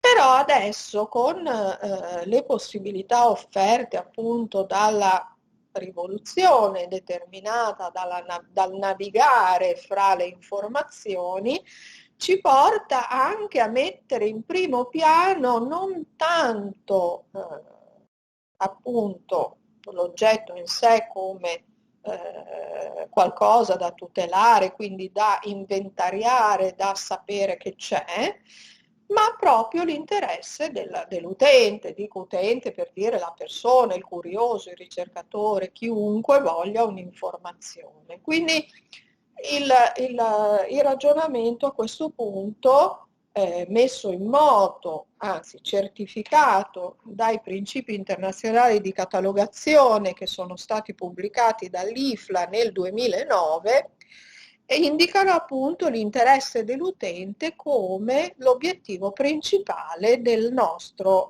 lavoro di catalogazione. Ma i principi appunto di Parigi del 2009 dicono anche che appunto questa finalità, cioè l'interesse dell'utente, deve guidare le funzioni del catalogo in modo tale che l'utente possa navigare, esplorare anche verso altri cataloghi e altri contesti che non siano solo quelli delle biblioteche. Quindi dobbiamo uscire da questi cataloghi settoriali e cercare di dare all'utente dei punti di accesso molteplici che arrivino poi però tutti alla fonte che può contenere la informazione desiderata da chi sta cercando. Si parla addirittura appunto rispetto a questa ricerca dell'utente di un approccio che è stato definito Google-like, cioè appunto l'utente che si avvicina al web e di conseguenza ai nostri cataloghi con modi di cercare che sono cambiati radicalmente.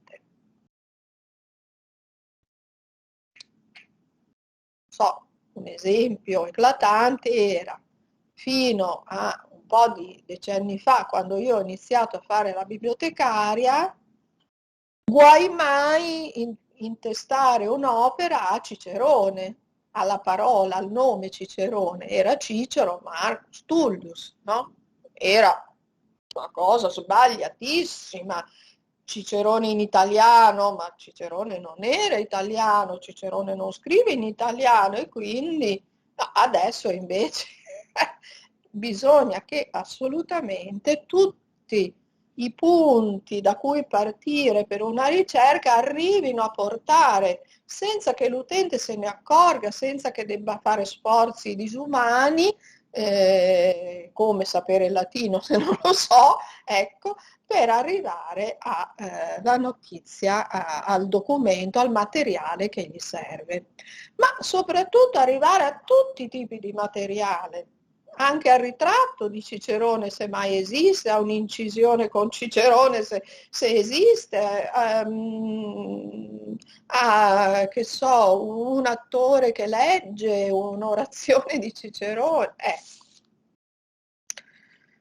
E quindi noi siamo obbligati, dobbiamo aprirci a prospettive catalografiche del tutto nuove, che tengano conto appunto delle potenzialità del web, oltre che delle attitudini, abitudini ormai diverse che stanno nelle persone, in tutti noi, e quindi dobbiamo cercare di arrivare a scolmare la distanza fra cataloghi e inventari tradizionali, anche quelli che attualmente descrivono in rete le risorse culturali in tanti database differenti, in tanti database catalografici distinti che al momento non comunicano fra di loro, e fare in modo appunto che si possa arrivare all'informazione che si cerca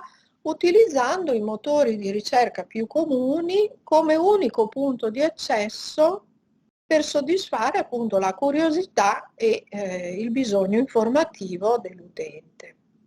Tenendo presente poi anche che l'utente, anche noi, se non siamo un po' più accorti, è ormai accertato che non va oltre i primi 3 risultati che il motore di ricerca ti offre.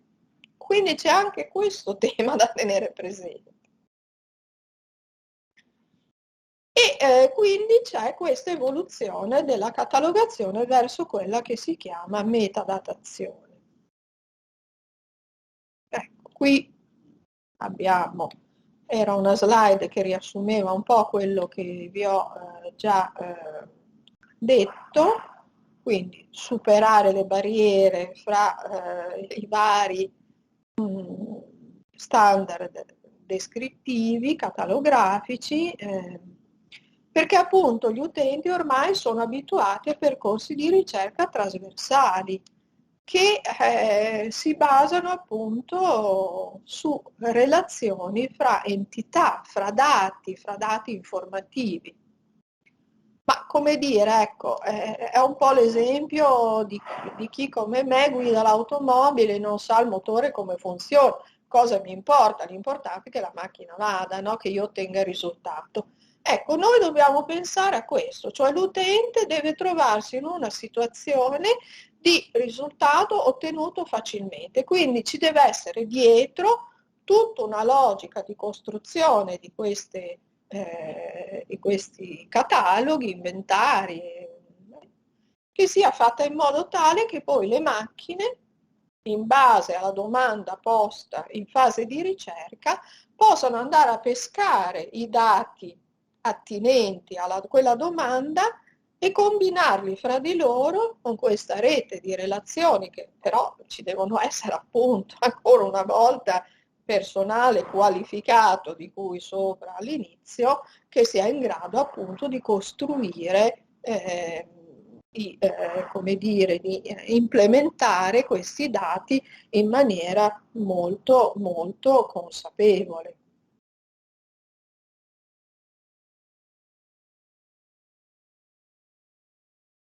Ecco, quindi ci sono i famosi dati collegati fra loro, l'Inget Data, non dico niente perché Fiammetta Sabba è un'autorità in materia. Comunque, ecco, bisogna superare il concetto della descrizione catalografica testuale, i record, come abbiamo fatto finora. Non a caso vi ho fatto tutti quegli esempi del campo libero, del linguaggio libero nei campi di descrizione delle caratteristiche della copia, dell'esemplare, perché lì bisognerà lavorare ancora di più e sarà ancora più difficile lavorare su quei campi che non sul campo autore o il titolo dell'opera. E probabilmente relativamente ai fondi di persona sarà proprio esattamente quella parte lì, certo, ad essere quella peculiare, peculiare, certo, peculiare da un lato e anche un ottimo campo di sperimentazione, i fondi di persona, perché, come dicevamo, ci sono materiali di tutti i tipi. Ci sono oggetti, quadri, scarpe, calzini. A casa Carducci ci sono anche le mutande di Carducci, per essere molto... Ecco, perché insomma dobbiamo adesso, non è che dobbiamo catalogare le mutande, però insomma per dire proprio la casa di Carducci, Carducci se non ricordo male muore nel 1907, la casa museo viene inaugurata nel 1921, quello lì sarebbe un piccolo esperimento, un contesto in cui sperimentare tutto questo, mettendo in relazione dati riguardanti tipologie di materiali diversissimi, dai libri ai quadri, alle stoviglie, alle fotografie, naturalmente ai libri e ai manoscritti di Carducci, bozze di stampa, eccetera, eccetera.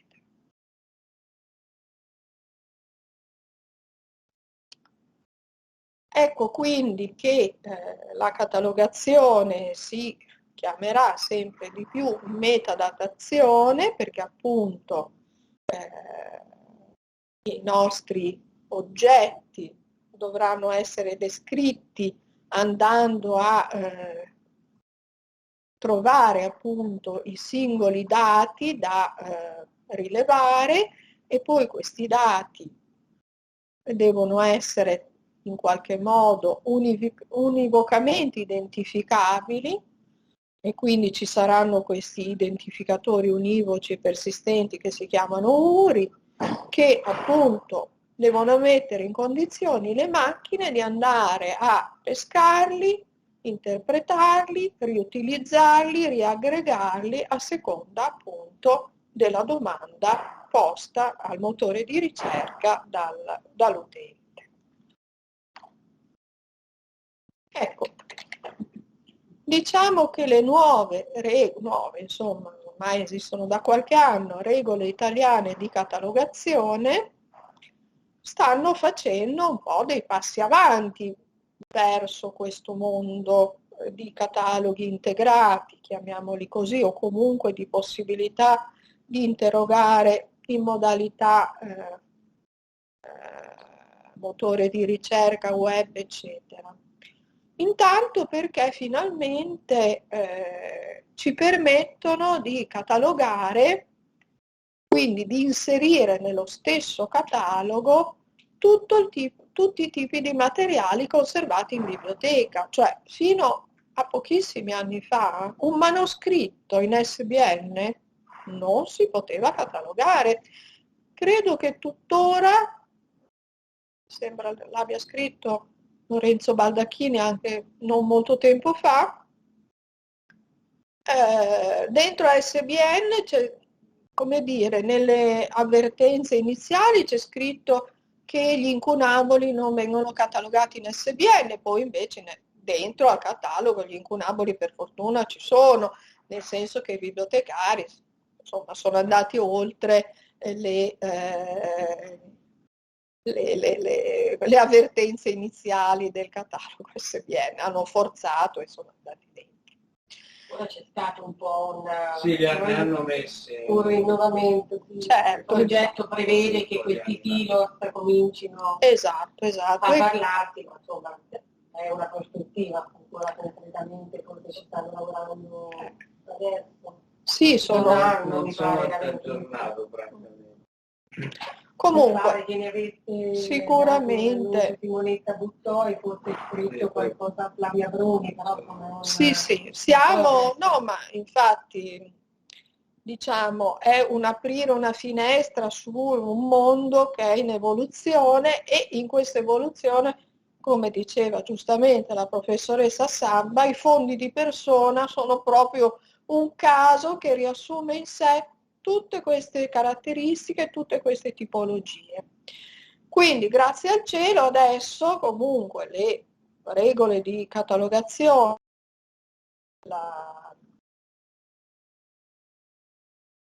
contemplano il fatto che dentro lo stesso catalogo si possa catalogare materiali che appunto hanno su di sé una testimonianza, diciamo, culturale, sia che siano stati pubblicati, non pubblicati, quindi appunto anche i manoscritti, anche, che so, le bozze di stampa, insomma, materiali che un tempo non potevano rientrare nel catalogo bibliografico e che invece richiedevano cataloghi speciali, cataloghi separati. Bene, siamo arrivati all'ultima parte di questo incontro, quello della valorizzazione.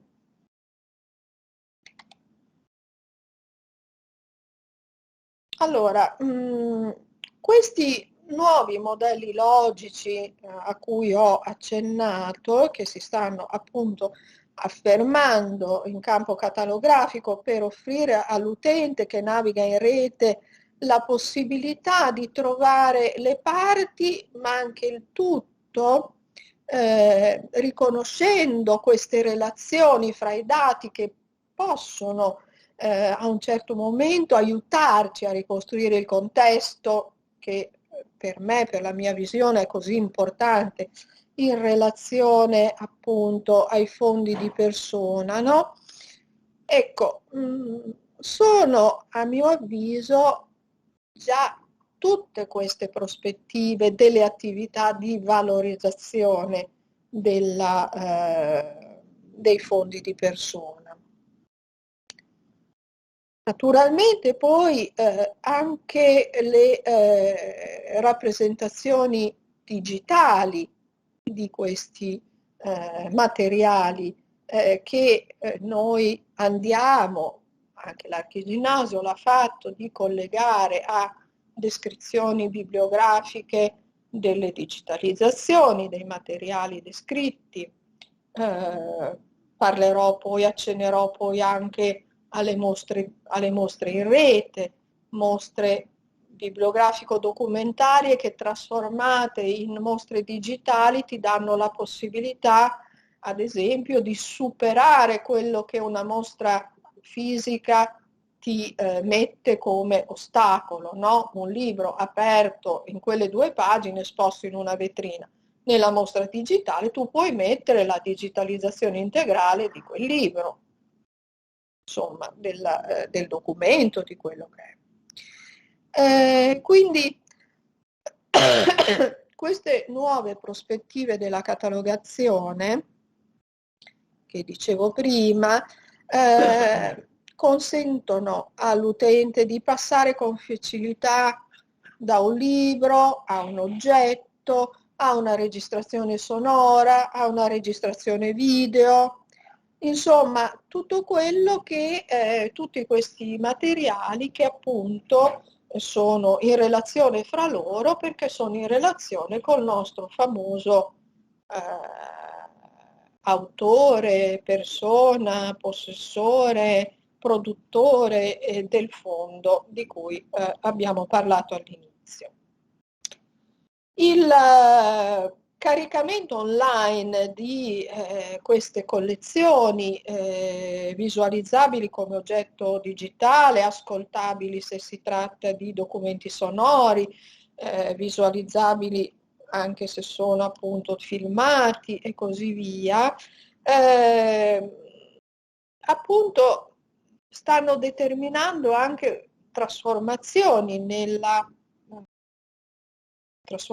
continue nelle modalità di fruizione dei beni culturali. Vabbè, ripeterò per l'ennesima volta che i vari lockdown ci hanno ancora di più portato verso questo, no? Quanti musei hanno offerto visite guidate virtuali, hanno accelerato la messa a disposizione online delle loro collezioni digitalizzate, eccetera, eccetera. Però tutto questo era già iniziato prima, no? O comunque non solo era iniziato da parte degli istituti conservatori, ma a maggior ragione da parte del pubblico. Chi ormai prima di partire andare a visitare come turista, come utente, un luogo, un istituto conservatore di beni, non si documenta prima sul web, no? Va a cercare nel sito, se va bene, o comunque il motore di ricerca lo porta al sito, ma spesso poi i dispositivi elettronici accompagnano il visitatore, utente, nel luogo di conservazione del bene. Quindi non è soltanto, questi strumenti non sono soltanto strumenti per una fruizione da remoto, ma anche per una fruizione diciamo sul posto, in corso di visita, no? Abbiamo anche, per dire, per Casa Carducci, sperimentato delle audioguide che in realtà appunto sono nel web e che attraverso il proprio smartphone il visitatore segue mentre fisicamente si trova a girare nelle stanze della casa del poeta. Insomma, ecco, vedete quindi che il mondo della valorizzazione, la fase della valorizzazione si innesca e si collega e deve sempre di più collegarsi a tutta l'attività che a monte noi professionisti facciamo per mettere i dati relativi a questi fondi a disposizione e sempre più a disposizione nel web. Sempre perché appunto comunque sono una bibliotecaria vecchio stile, non posso non richiamare ancora una volta in questo caso il codice dei beni culturali, no? Una definizione quindi. Che cosa dice il nostro codice a proposito della valorizzazione? Siamo all'articolo 6, quindi siamo proprio all'inizio del codice, là dove ci sono i principi fondamentali, poi si parlerà di valorizzazione anche in articoli successivi, 111, 112, ma per l'applicazione pratica. Ma per quanto riguarda il concetto fondamentale, cosa ci dice? In cosa consiste la valorizzazione? In attività dirette a promuovere la conoscenza del patrimonio culturale, quindi chi meglio di chi cataloga promuove la conoscenza, ecco, quindi, e assicurare le migliori condizioni di utilizzazione e fruizione pubblica del patrimonio stesso. Quindi questo è un altro concetto, cioè come assicurare le migliori condizioni di fruizione, ne abbiamo già parlato, il tutto rivolto a promuovere lo sviluppo della cultura. Quindi la valorizzazione consiste in una serie di attività che devono avere come scopo finale promuovere lo sviluppo della cultura. E allora ecco che abbiamo ritorniamo un attimo a pensare a che cosa devono fare le biblioteche, poi vabbè, anche gli archivi, anche i musei, però qui parliamo delle biblioteche. Le biblioteche sono istituti deputati alla promozione della conoscenza. Cioè io ai miei colleghi cercavo sempre di ricordargli queste missioni fondamentali che danno un senso all'affrontare le difficoltà quotidiane, di gestire una biblioteca, di viverla, di avere il contatto col pubblico, col matto che arriva, con il barbone, il drogato, questo e quell'altro. Però, insomma, voglio dire, promuovere, sviluppare la conoscenza più o meno grande in tutte le persone, indipendentemente dalla loro condizione sociale, è il nostro compito. Cioè noi dobbiamo cercare proprio di far sì che le persone possano essere in grado, essere messe in grado il più possibile di conoscere e analizzare criticamente il presente attraverso anche la conoscenza del passato, cioè nessuno di noi vive oggi solamente in questo minuto secondo, no? Certo, in questo minuto secondo mi taglio un dito, va bene, ok, come mi è successo l'altra sera, però cioè, io porto dentro di me quello che è successo prima e vivo un presente, un contesto molto più ampio. Quindi noi attraverso la messa a disposizione dell'informazione, abbiamo appunto questa grande missione, questo grande compito. Quindi noi non dobbiamo soltanto occuparci di conservare degli oggetti preziosi. Non abbiamo parlato del valore patrimoniale di questi oggetti che compongono i fondi di persona, sicuramente c'è, quindi li dobbiamo conservare, li dobbiamo tutelare, dobbiamo evitare che vengano danneggiati, rubati, persi, eccetera, eccetera, ma dobbiamo soprattutto favorire attraverso la fruizione dei beni culturali appunto lo sviluppo delle persone, cioè nel senso diventare persone sempre più consapevoli, cittadini sempre più attivi, che partecipano sempre di più a un obiettivo che è il bene comune, no? E tutto questo è possibile soltanto attraverso la conoscenza. E quindi, ritornando ai nostri fondi di persona, noi che cosa possiamo fare?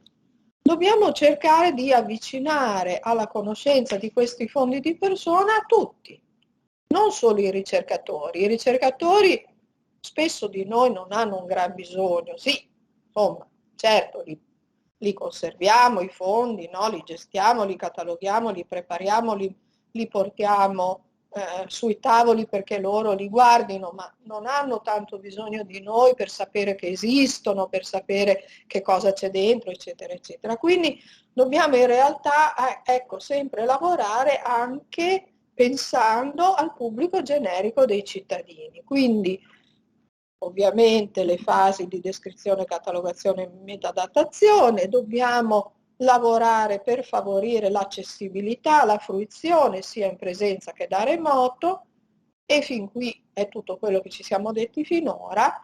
E poi però ecco, dobbiamo anche dare vita a occasioni di attività e insomma in qualche modo occasioni che vedano la partecipazione dei cittadini in relazione appunto anche a questi patrimoni.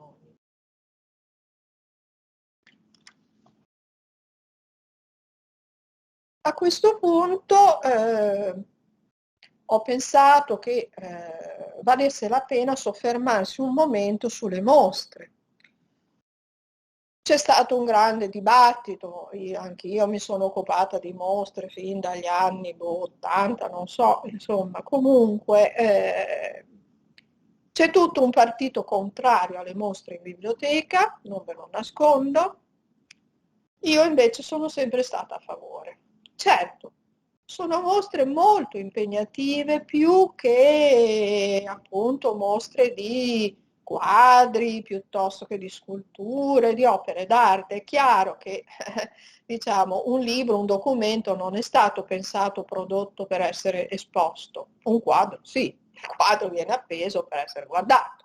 Poi c'è i quadri in chiesa, uno prega davanti alla raffigurazione di un santo, però ecco, diciamo, intanto lo guarda, quindi è stato pensato per essere visto. Certamente però, ecco, non dobbiamo dimenticarci che le mostre sono occasioni nelle quali si riesce a essere più comunicativi nei confronti del pubblico, perché sostanzialmente quando noi pensiamo a una mostra, pensiamo a un racconto, noi raccontiamo il tema di quella mostra. E quindi diventa più facile, no? Se naturalmente la pensiamo in questo modo, cioè come un racconto, come un'esposizione che deve coinvolgere il grande pubblico. Quindi non dobbiamo pensare a mostre fatte per persone simili a noi o ancora più specialisti di noi, perché quelli non ne hanno bisogno. Quindi certo è molto soddisfacente per un bibliotecario esporre in bacheca un manoscritto che ha quella determinata variante testuale, ma cioè, ecco, il cittadino comune difficilmente potrà apprezzare quella particolarità solo e se ci sarà lì il bibliotecario che gliela spiega, cosa che non escludo, anzi, ho sempre sollecitato le mie colleghe bibliotecarie archiviste a fare loro le visite guidate a queste mostre per raccontare il loro lavoro e quindi possiamo anche permetterci di mettere il manoscritto difficile da decifrare in vetrina se poi c'è appunto il bibliotecario che glielo spiega. Poi può essere il bibliotecario vero, può essere la visita guidata, registrata e messa online, e questo non escludo, cioè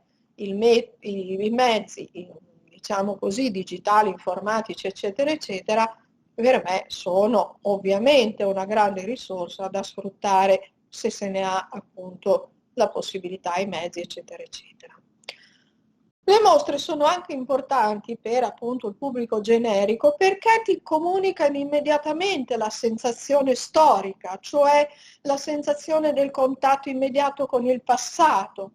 Insomma, dobbiamo vedere queste occasioni che ho chiamato anche occasioni di partecipazione, nel senso che le persone sono coinvolte, anche coinvolte emotivamente, cioè quando te ne vai ti deve restare una sensazione, un'emozione, un qualche cosa che ti ha portato dentro al mondo della persona, visto che stiamo parlando di fondi di persona, no?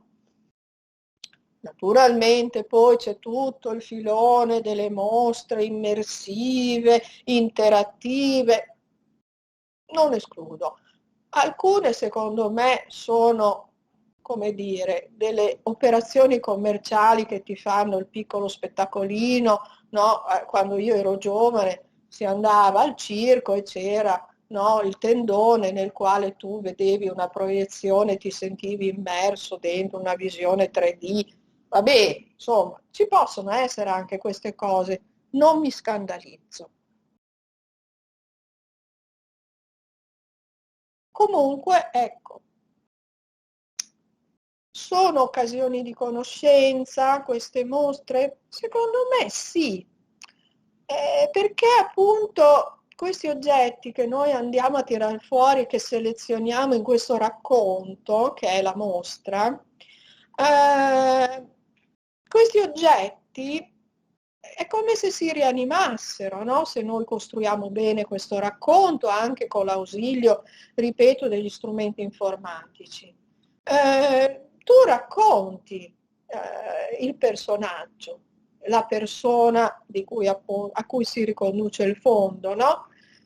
Tu riesci attraverso questi oggetti insomma, a ricostruire il suo stile di vita, il processo di creazione intellettuale e artistica, le relazioni che ha avuto, i contatti, eccetera. Poi appunto i nostri materiali non va anche dimenticata questa faccenda dell'aura, una questione che in ambito museale è stata molto trattata e discussa dai museologi, dai museografi. Perché una volta si diceva, beh, in fondo se noi appunto ancora prima, se ne discuteva ancora prima del web, del digitale, dell'informatica, perché si parlava di mostre che portassero in giro nel mondo, mostre fotografiche che portassero in giro nel mondo le riproduzioni delle opere d'arte. Ma banalmente, anche quando i grandi viaggiatori del Grand Tour si portavano via, invece che la foto, che non esisteva ancora, la stampa che riproduceva i quadri o i reperti, insomma le grandi vestigia archeologiche italiane si riportavano appunto in Germania o nei paesi del nord Europa, eccetera, no? Ecco, l'aura di autenticità del vedere un oggetto vero è tutta un'altra cosa, no? C'è un potere evocativo, un'emozione, e quindi perché non dare ai nostri concittadini la possibilità di avvicinarsi a questi fondi di persona attraverso anche questa modalità? Ecco. Poi appunto, come dicevo prima, naturalmente avvicinarsi a questi oggetti si ha la sensazione storica, cioè la sensazione immediata del contatto col passato, con la persona, con la vicenda umana e intellettuale, cioè quando si va a casa Carducci e si vede la sedia a rotelle, naturalmente ottocentesca di Carducci, cioè te lo immagini in maniera molto diversa dal poeta delle odi barbare, cioè riesci anche a percepire gli anni finali della sua vita, no? Il fatto che il premio Nobel gli viene consegnato a Bologna a casa sua, perché lui non può andare a Stoccolma a ritirarlo, perché non poteva più muoversi, stava sulla sedia a rotelle.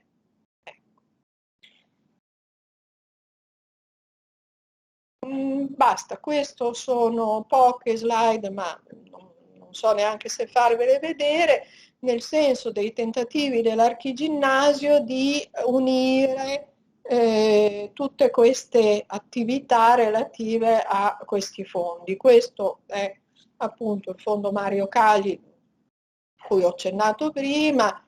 Nel sito web della biblioteca c'è una descrizione del fondo.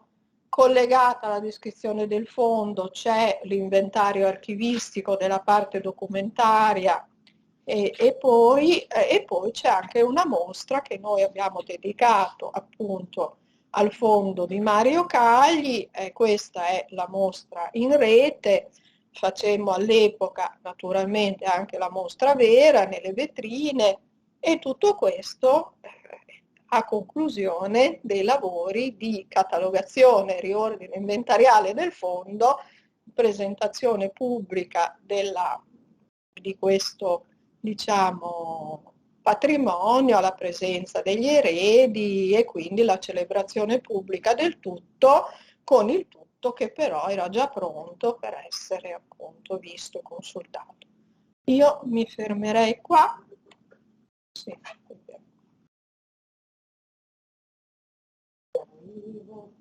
Sospendo la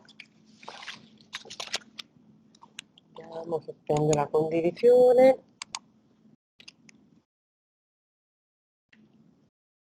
E eccoci nuovamente.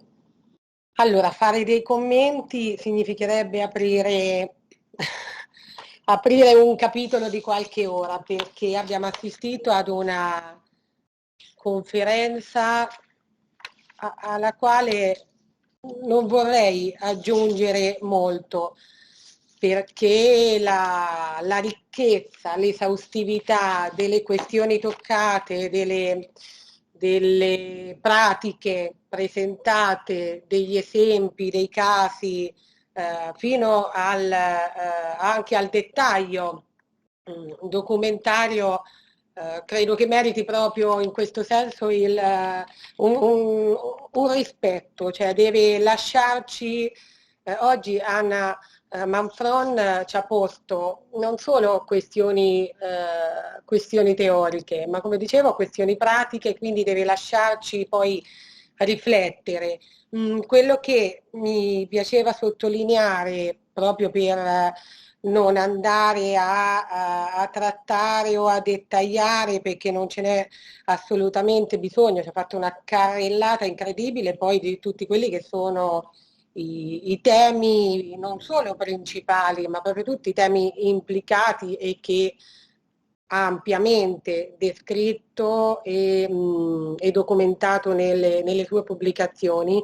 Quello che volevo sottolineare è che oggi, oltre a lasciarci tanti punti su cui riflettere in base anche alle esperienze che ci ha riportato, è sottolineare come abbia toccato anche alcune novità, non soltanto quella della metadatazione, dei linked data, quindi quella tecnologica, della diffusione delle informazioni, ma intanto quest'ultima parte dedicata alla valorizzazione, dove questo richiamo alla diffusione di conoscenza ci apre la possibilità attraverso i fondi di persona di connetterci a quelle che sono alcune nuove prospettive non soltanto di studio ma anche di impegno professionale di archivisti e bibliotecari. Mi viene in mente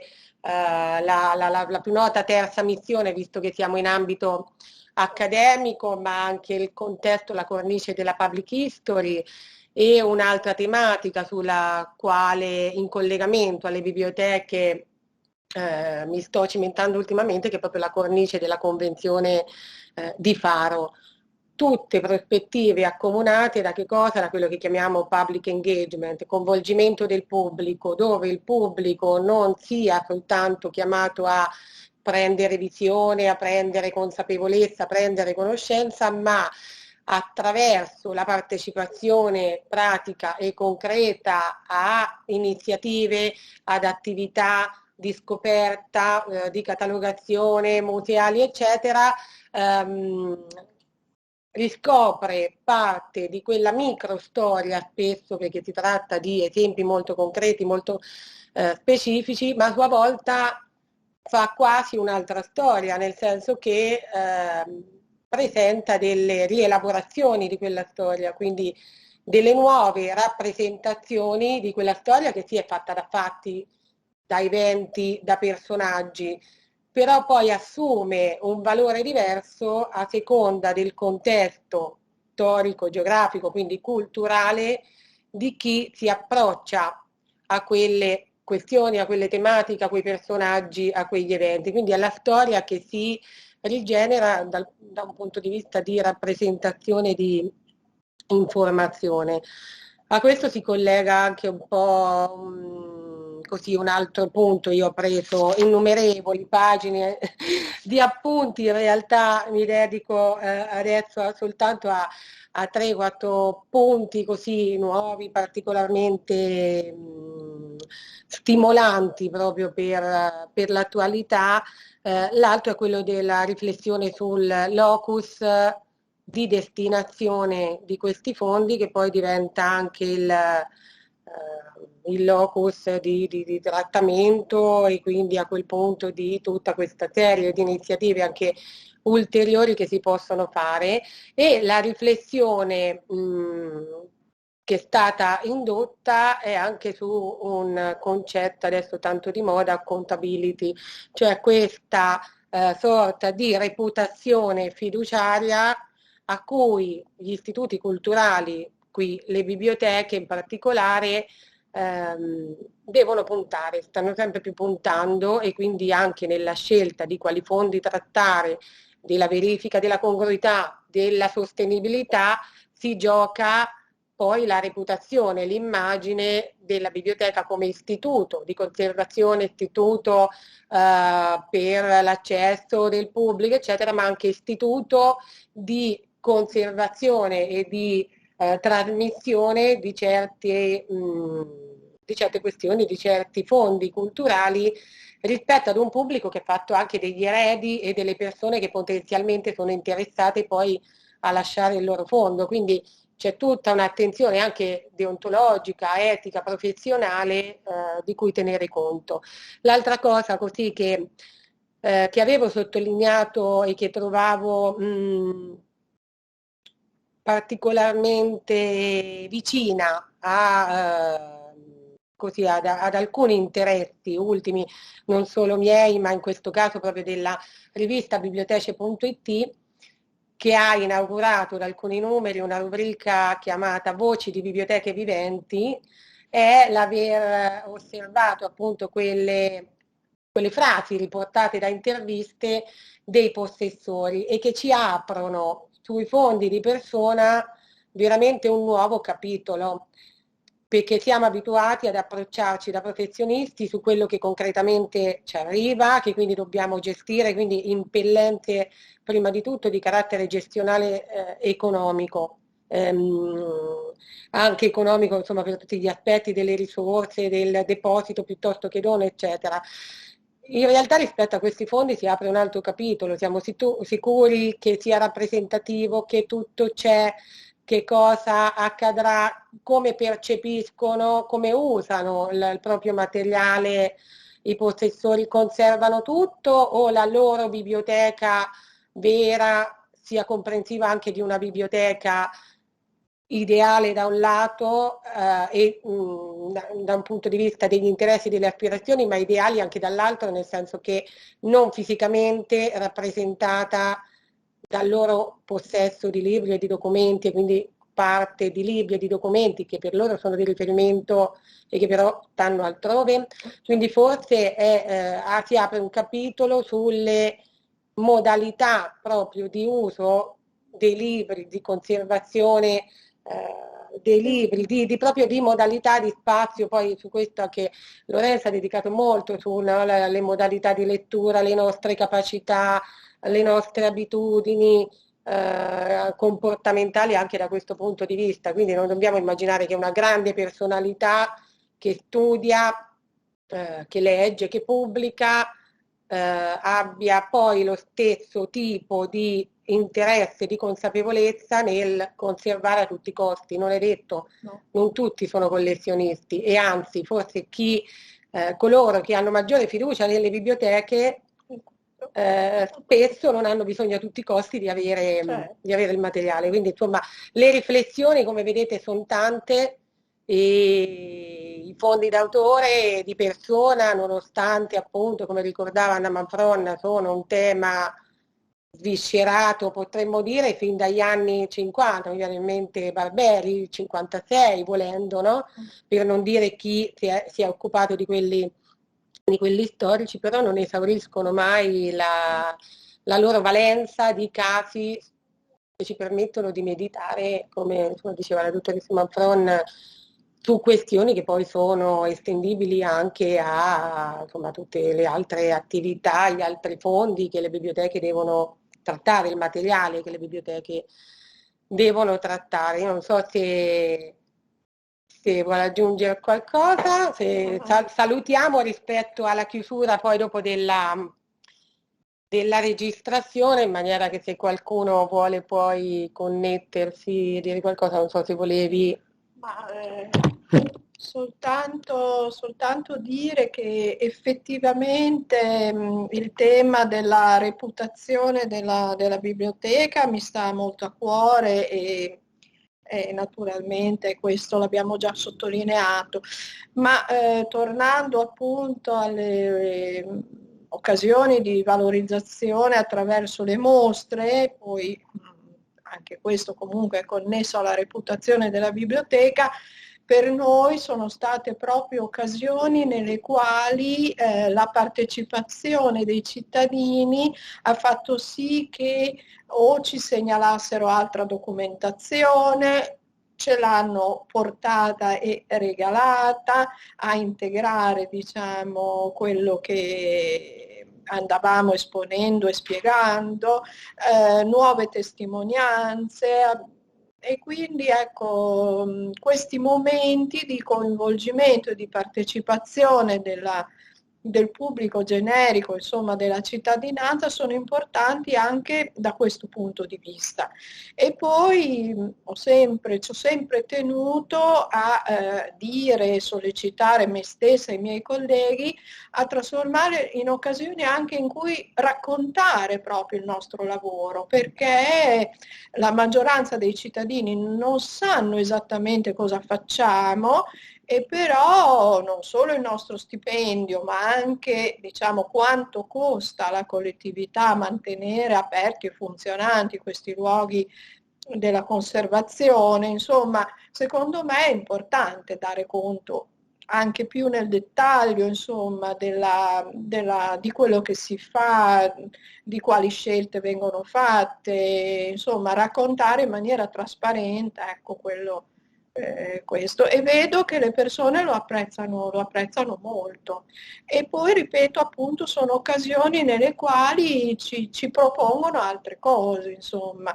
Non so, un esempio, mi è capitato di accogliere la donazione dei materiali di un, diciamo, attore capocomico, insomma, del teatro dialettale bolognese, perché appunto la produzione in dialetto bolognese è una delle sezioni, insomma, di interesse dell'Archiginnasio, e a quel punto sono stata contattata dagli eredi di un musicista di musica popolare bolognese che ci hanno detto: ma allora voi vorreste le carte, le cose di nostro padre, le sue composizioni musicali, ma poi nell'archivio in realtà c'è tutto, c'è non so, le tournée, i libri in cui annotava i vari locali in cui andava a suonare questa sua musica, eccetera, eccetera.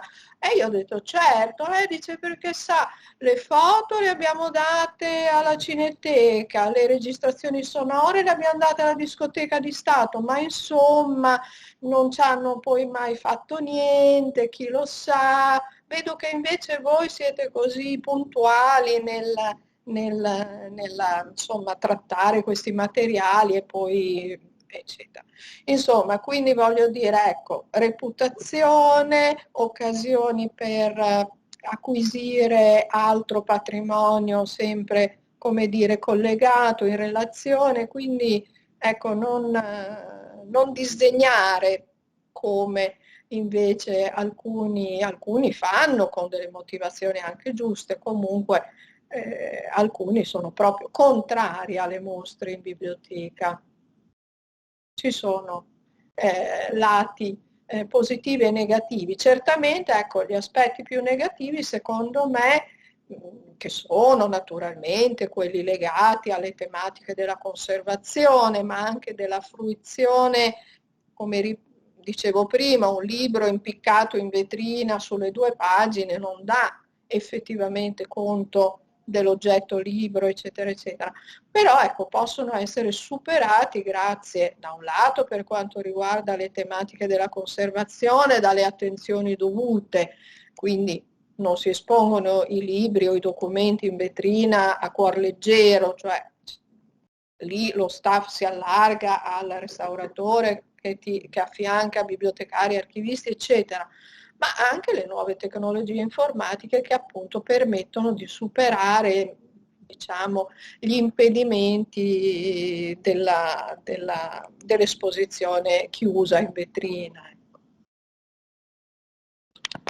Grazie alla dottoressa Manzon, grazie a tutti voi. Ho visto che insomma eravamo una 40-45 di persone, siamo ancora 33, quindi insomma direi che non poche, perché poi altri in presenza. Ringraziamo tutti, rimandiamo l'appuntamento con il ciclo di seminari al 1° dicembre, quindi vi aspettiamo nuovamente. Io vado a chiudere la registrazione e a presto.